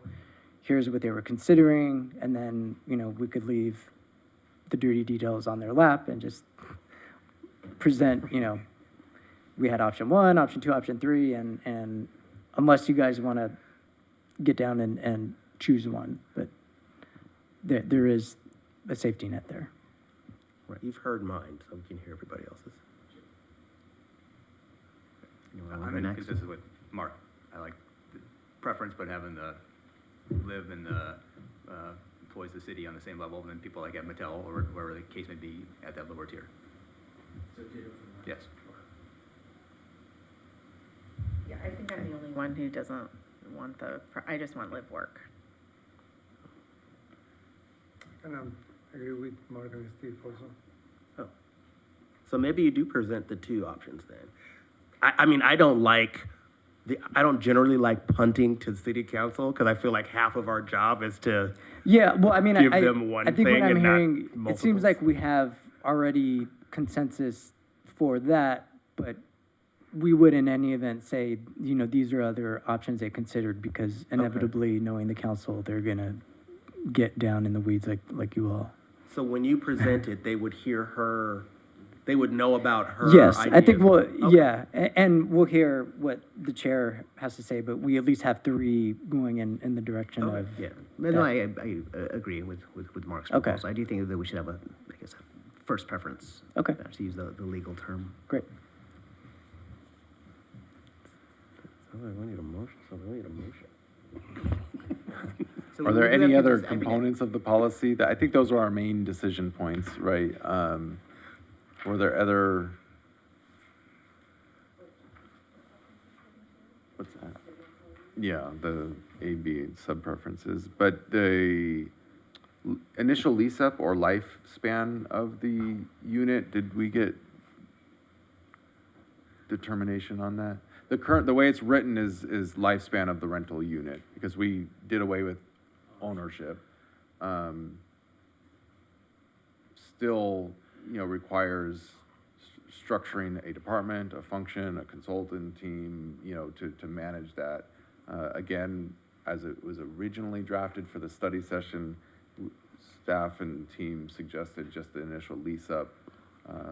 But, we've added that wrench back into it.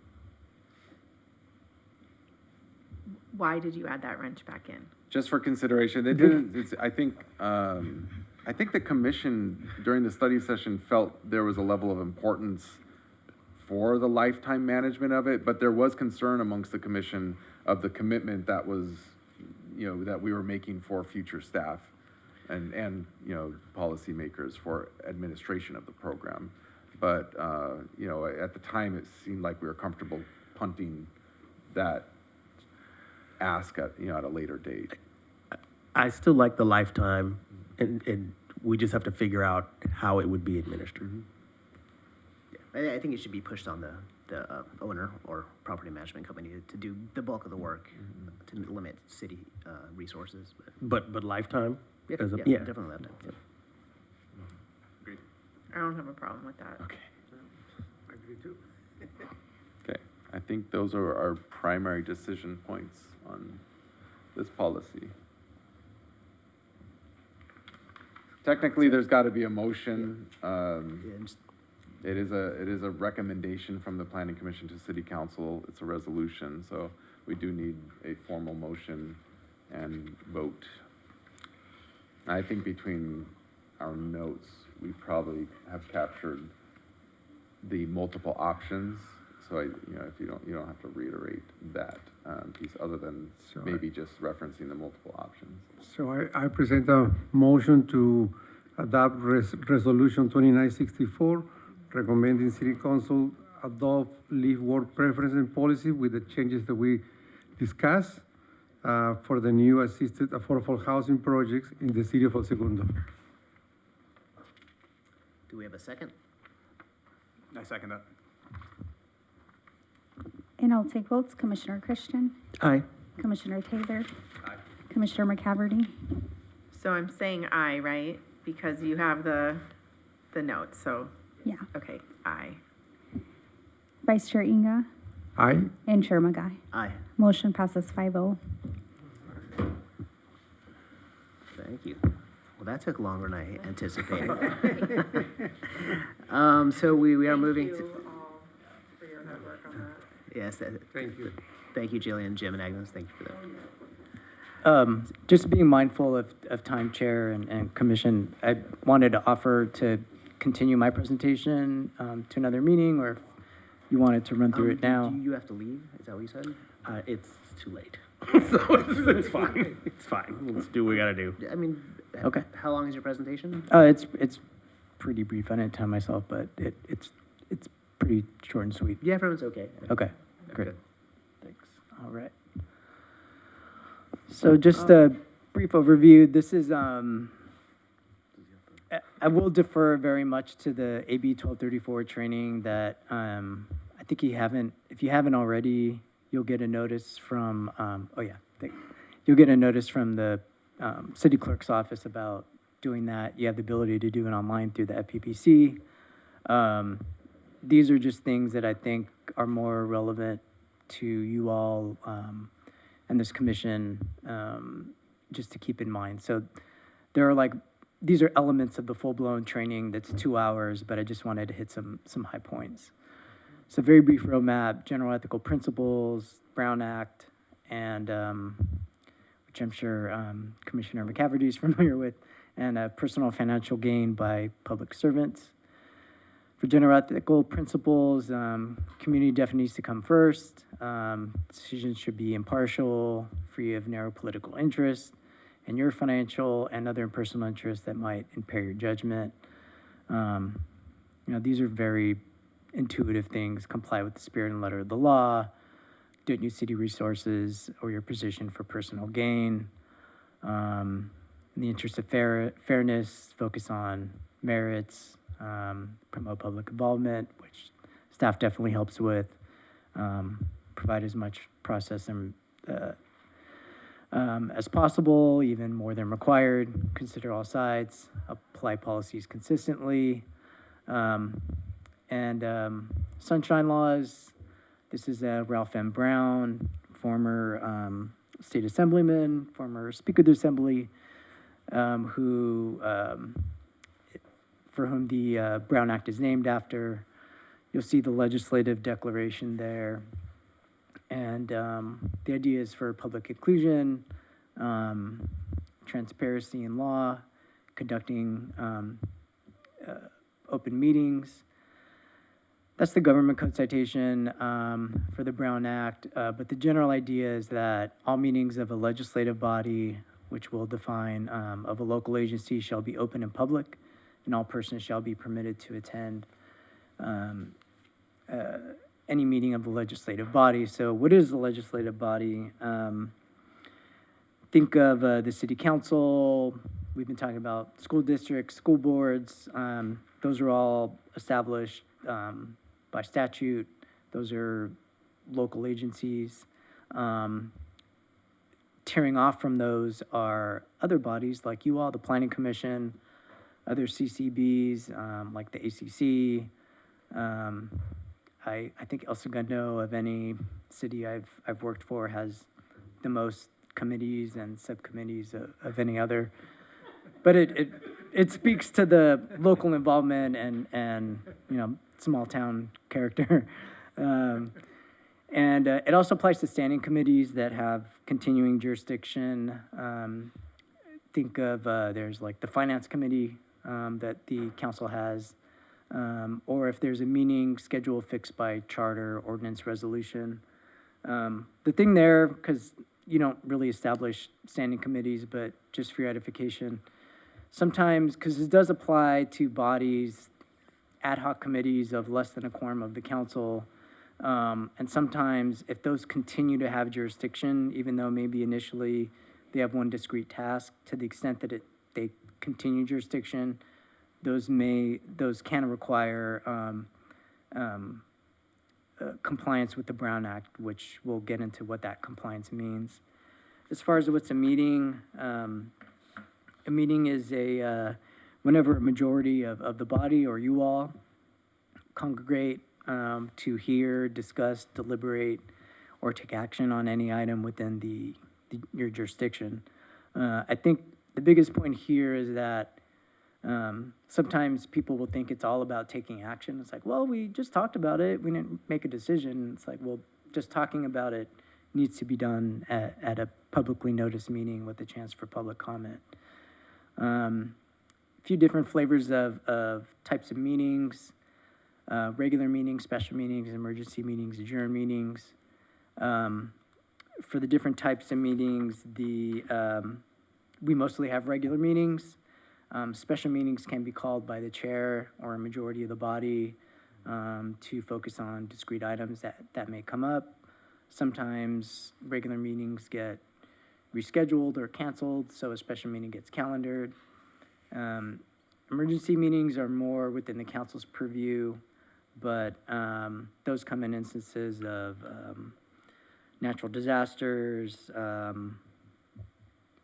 terrorist, war, things like that, where public services and are threatened. Adjourned meetings, these are often where we'll just sort of put a pin in something and continue something to another meeting. A regular meeting or a special meeting can be adjourned, and there's specific noticing for that, but basically it just means you continue it to a specific time and place. For exceptions to meetings, quite a few exceptions, and I would note that within the 6, if you're involved with any of these, you're still required to not have a majority discussing things within your purview, land use, city planning, etc. So individual contacts, think about conferring with your neighbors, constituents, staff, conferences. I know the league has the planning commissioners conference every year, so that would be an example of something you could attend. But if you attend, of course, you don't want to be talking about live-work preferences and AUPs or CUPs, things that are within your purview. Community meetings, similar to conferences, if you go to a chamber of conference event, you can of course attend but not discuss business among a majority of you. Other legislative bodies, you can go to a school board meeting, you can go to a council meeting, pretty intuitive there. You can go to social or ceremonial events, weddings, receptions, funerals. Hypothetically, let's say I go to check skydiving off my bucket list, things don't go well, you all show up at my funeral, and Commissioner Christian says, gosh, Joaquin's passing was really tragic, but you know what else was tragic? That zoning code amendment. What do you guys think about that? So that would be, an instance where you could attend, but you can't discuss business. Serial meetings, this is one issue that comes up a lot, where it's not only just being physically present to discuss something, there are ways where a series of communications could lead to a Brown Act violation.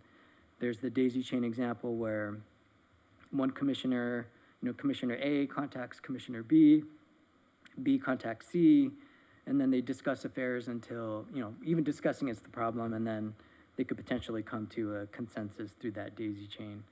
Alternatively, there could be, they call the hub and spoke, serial meeting where one person, where let's say a majority of you communicate with one person who shares your views with each other, that reveals your positions and basically establishes a discussion or even a consensus. So I would be aware of this also with emails and avoiding replying all, or even having substantive discussions over email. Individual meetings, as touched upon earlier, you can engage in separate communications with a person outside of a meeting. You can answer questions. Members of the public, I'm sure, sometimes know your commissioner and want to ask you questions. As long as that person doesn't act as a hub in a hub and spoke situation and share your feelings with another member and so forth, those meetings are definitely kosher. Communicating with each other, if you are gonna, and I don't encourage you talking about things within your jurisdiction, but definitely make sure that the other member you're speaking to hasn't communicated with another, but definitely just avoid substantive discussions outside of meetings. And this also comes up with texting and emailing, which are definitely discouraged because through a series of communications, you can inadvertently violate the Brown Act. Informal gatherings, you can definitely socialize with each other. If after this meeting you want to go to, what was it, the second wind? Yeah, you want to have dinner at the Second Wind, you can all go there, but just don't. Okay. but you can't go and discuss city business or, planning commission business. Watch out for emails.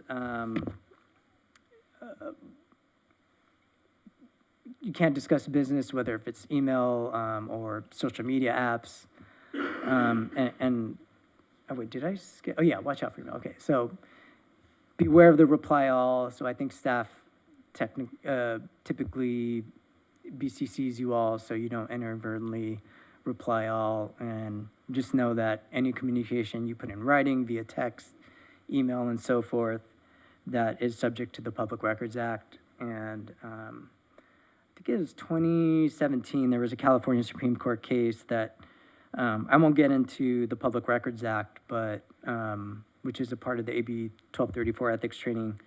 But as relative to this, I would say that if you do any discussion of planning commission business on your private phone, on your private email, that is subject to disclosure under the Public Records Act. So definitely be mindful of that. And it's not unusual for council members to get, for the city to get requests for council member communications about particular items. So that is all fair game, even if it's on your personal cell phone. If you're discussing planning commission business, then it is subject to the Public Records Act. Social media, there was a bill in 2020, AB 992, that added this weird feature that I'm going to get into, but the intuitive first bullet is that a majority of you cannot discuss business, whether it's on Facebook or Instagram, TikTok. But even the second bullet is the odd one, that even one member of the Planning Commission cannot respond directly on another member's social media account regarding business within its purview. So if it's like happy birthday, that's fine. But this even is more applicable to the city council because their purview is so large. But it even includes commenting, emojis, thumbs up, reposting. That counts as a communication. So even though one of you could technically in person speak to another one of you about business in your jurisdiction in the planning commission, not even one of you could do that through social media. So it's a weird nuance. So because of that, and luckily this law sunsets in 2026. We'll see if they re-up it, but it is interesting that it's more prohibitive on social media than in person. So generally, social media, it's good just to answer questions from the public, provide basic information. It's always good to direct people to staff who can provide and have fuller discussions with folks. And let's see, so what should a commissioner do when receiving or making an email, text, or social media post on a private device regarding something within the commission's jurisdiction? Know that the communication is a public record and has to be maintained pursuant to the city's record retention policy. It's subject to disclosure under the Public Records Act. And if it is related to an item, then it must be provided to staff and made part of the public agenda. As far as emails, if you do happen to do city business or have discussions, reply to staff, so forth on your city email, it's really important that you forward it to your, on your private email, it's good to forward it to your city email so that it's on the city server, and that if there is a request, IT can just pull communications from there instead of asking you to look over your own personal stuff. So it does make it easier in the event that there is a records request for those types of communications. Agendas, you've seen them, certain specificity has to be in there. It helps ensure that the public knows what's going to be discussed in the event that they want to come and speak on an item and provide comment to you. And it's important to stay within the agenda's description to avoid violating the Brown Act. For regular meetings, the minimum amount of posting in advance is 72 hours. Meetings must be held within the city minutes. The city limits for special meetings, it's just 24 hours notice. And again, it can be called by the chair or a majority of the body. After posting, sometimes we get comments, we get letters. Sometimes staff will want to give you a supplemental memo. Those have to be provided to you all, made publicly available, and provided to the city clerk. So the public is on equal footing with you all as far as for a given item, what is the scope of the record and the communications and what is informing your decision-making thought process. Non-agenda items cannot be considered. There are a few exceptions. Like at the end of this meeting, there will be a chance for commissioner communications. And also in the context of public communication, sometimes people treat them as like a Q&A. It's really a one-way street where they offer you comment and you can make clarifying questions, and you can also make them of staff. You can also make brief statements like you often do during communications, or if you go to a conference and learn something that might be useful to the group, that's also helpful. You can also ask staff to place matters on a future agenda or report back on a certain development or a certain permit that was approved. Certain emergency circumstances. There is the second to last bullet about immediate action. That's what they call colloquially walk-on items, where something has to be done. This happens a lot with the council. If action must be taken and the city learned about it after the agenda was posted. So it's not just someone forgot to put something on the agenda. It's a really limited circumstance there. And we can recycle items if the meeting is within 5 days of the prior meeting, which is very rare. Public participation, we always do a good job, and staff does a good job of ensuring that the public has an opportunity to address the body on anything within your jurisdiction. And for the chair, it's good to know that if someone is speaking about something not planning commission related, you can exclude their comments or ask them to focus their comments on something relevant to you all. Definitely not a Q&A opportunity. Brown Act violations, various criminal, civil remedies. There are some curing options, but definitely we'll do our best to help avoid that. Bottom line, Brown Act requires openness, transparency, public access to information, and definitely watch out for what you do as a majority, even through a series of communications. I'm just gonna go through this very quickly. I do want to tie this to Form 700 reporting that you will all have to do if you haven't done already. But definitely you don't want to use your position for personal gain. Definitely want to focus on the public interest. You are all public officials under the Political Reform Act. There are two main approaches to dealing with financial interest. One is disclosure through the Form 700. The other is disqualification, which we'll get to. For the Form 700, very specific to this year because of the fires, LA County folks have an extended deadline through June 2nd. So the April deadline does not apply strictly for this year for the folks in LA County. So I'm also taking advantage of that myself.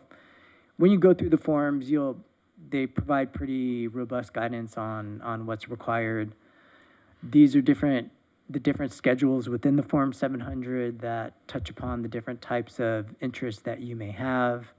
I won't go through these in depth, but these are within the forms provided by the FPPC to help guide you in filling those out. They are public records subject to disclosure. They do get filed with the city clerk, and there are daily penalties for late filing. Again, these are different flavors of interest that you might have, and you can, and actually at the last meeting, Eduardo did a nice description of a real property interest that often comes to play regarding your the 500-foot rule and how your personal property can become a conflict of interest based on proximity to a project. There is a 4-part test that determines whether or not an official has a disqualifying interest. If going through these 4 steps, it is determined that there is an interest, a disqualifying interest, a material interest, then disclosure through your Form 700 is not enough.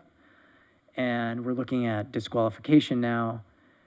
And just to go through the brief song and dance of what happens, there's no shame involved. You know, you live where you live, for example. You can't help that if your residence is within 500 feet, or if, you know, you have a spouse or own a business property, things that would be disqualifying. But if you are, you do have to identify it before the item is heard in sufficient detail. So, for example, if we are in the 500-foot land, if you're within 400 feet of a project, you do need to disclose it. You don't need to give your personal address, but just say, you know, my personal residence is within 500 feet, so I'm going to be recusing myself. The physical part is that you have to leave the room until after discussion or the disposition of the matter. And I would note, because this has come up with other committees, that the recused person no longer counts while they're out of the room for the quorum. So if there are only 3 people, you wouldn't be able to hear the item if one of the persons has to recuse themselves. This is just a flowchart form of that, and I'll provide these slides to you all. And there is a limited exception to the leave the room requirement. Sometimes a person feels very strongly about a project and wants to wear their member of the community hat. So they could technically go into the audience and provide a public comment as a citizen resident, but they could not otherwise try to influence the decision-making of the other members. Yeah.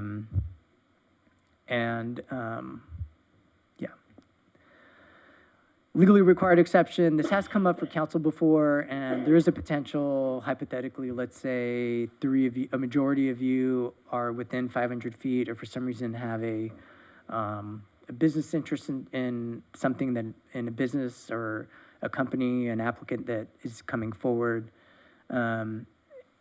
If one of you must participate, and this came up with council with some conflicts that they had. So there were 3 out.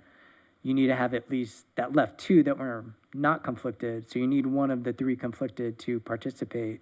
So basically they drew straws and one of them participated notwithstanding that conflict. So it doesn't, you can't use it if it's just to break a tie or and no reason other than there's a majority conflicted and a decision has to be made.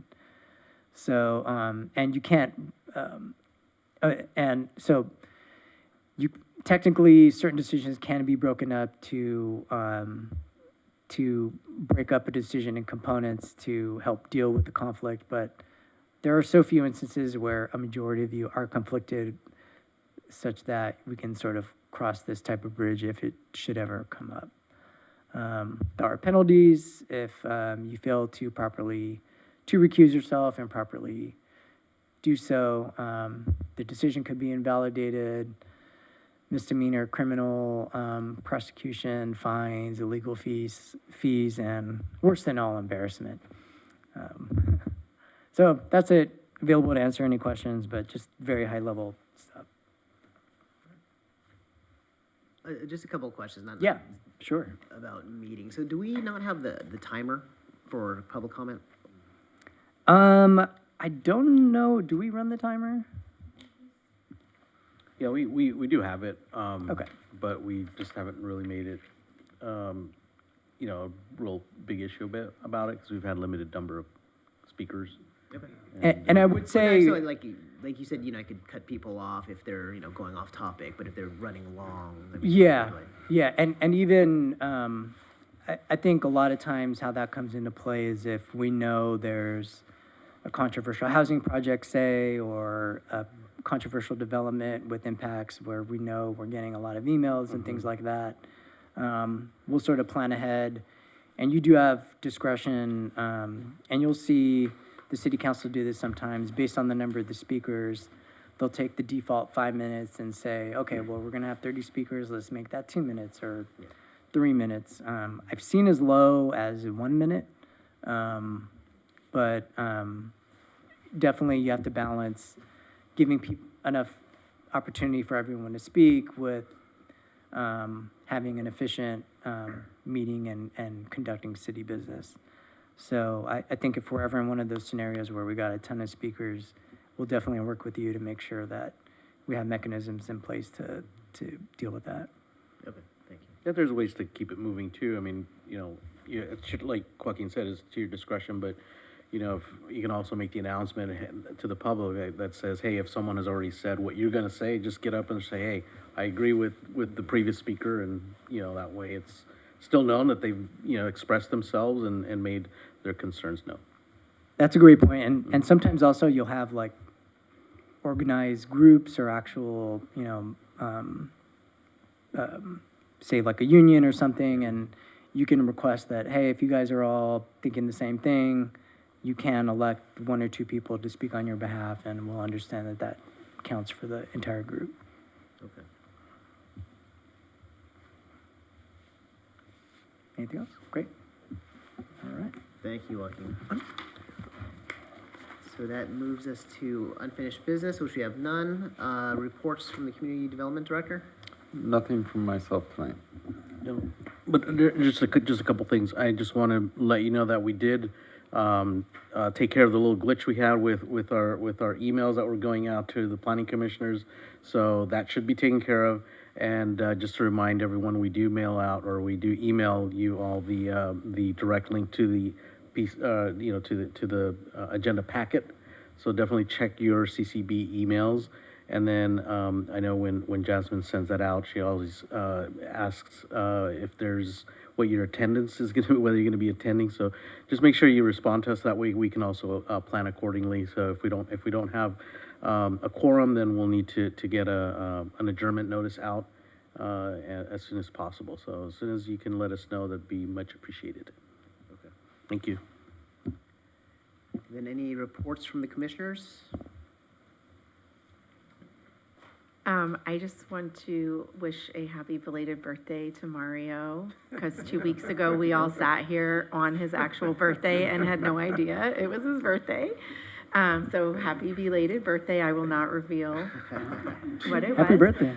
And then I also wanted to do a reminder to the community that on Saturday, the roads are going to be blocked off in the morning because of the PTA Run for Education. So it's a great community event. I encourage everybody to come out and just be wary trying to get to and from your houses. And I believe the race course is posted online. Great. Okay, reports from the city attorney? Nothing at this time. Thank you, Chair. Okay, well, with that, I think that we are adjourned. Thank you, everyone. Thank you. Oh, no, not even close.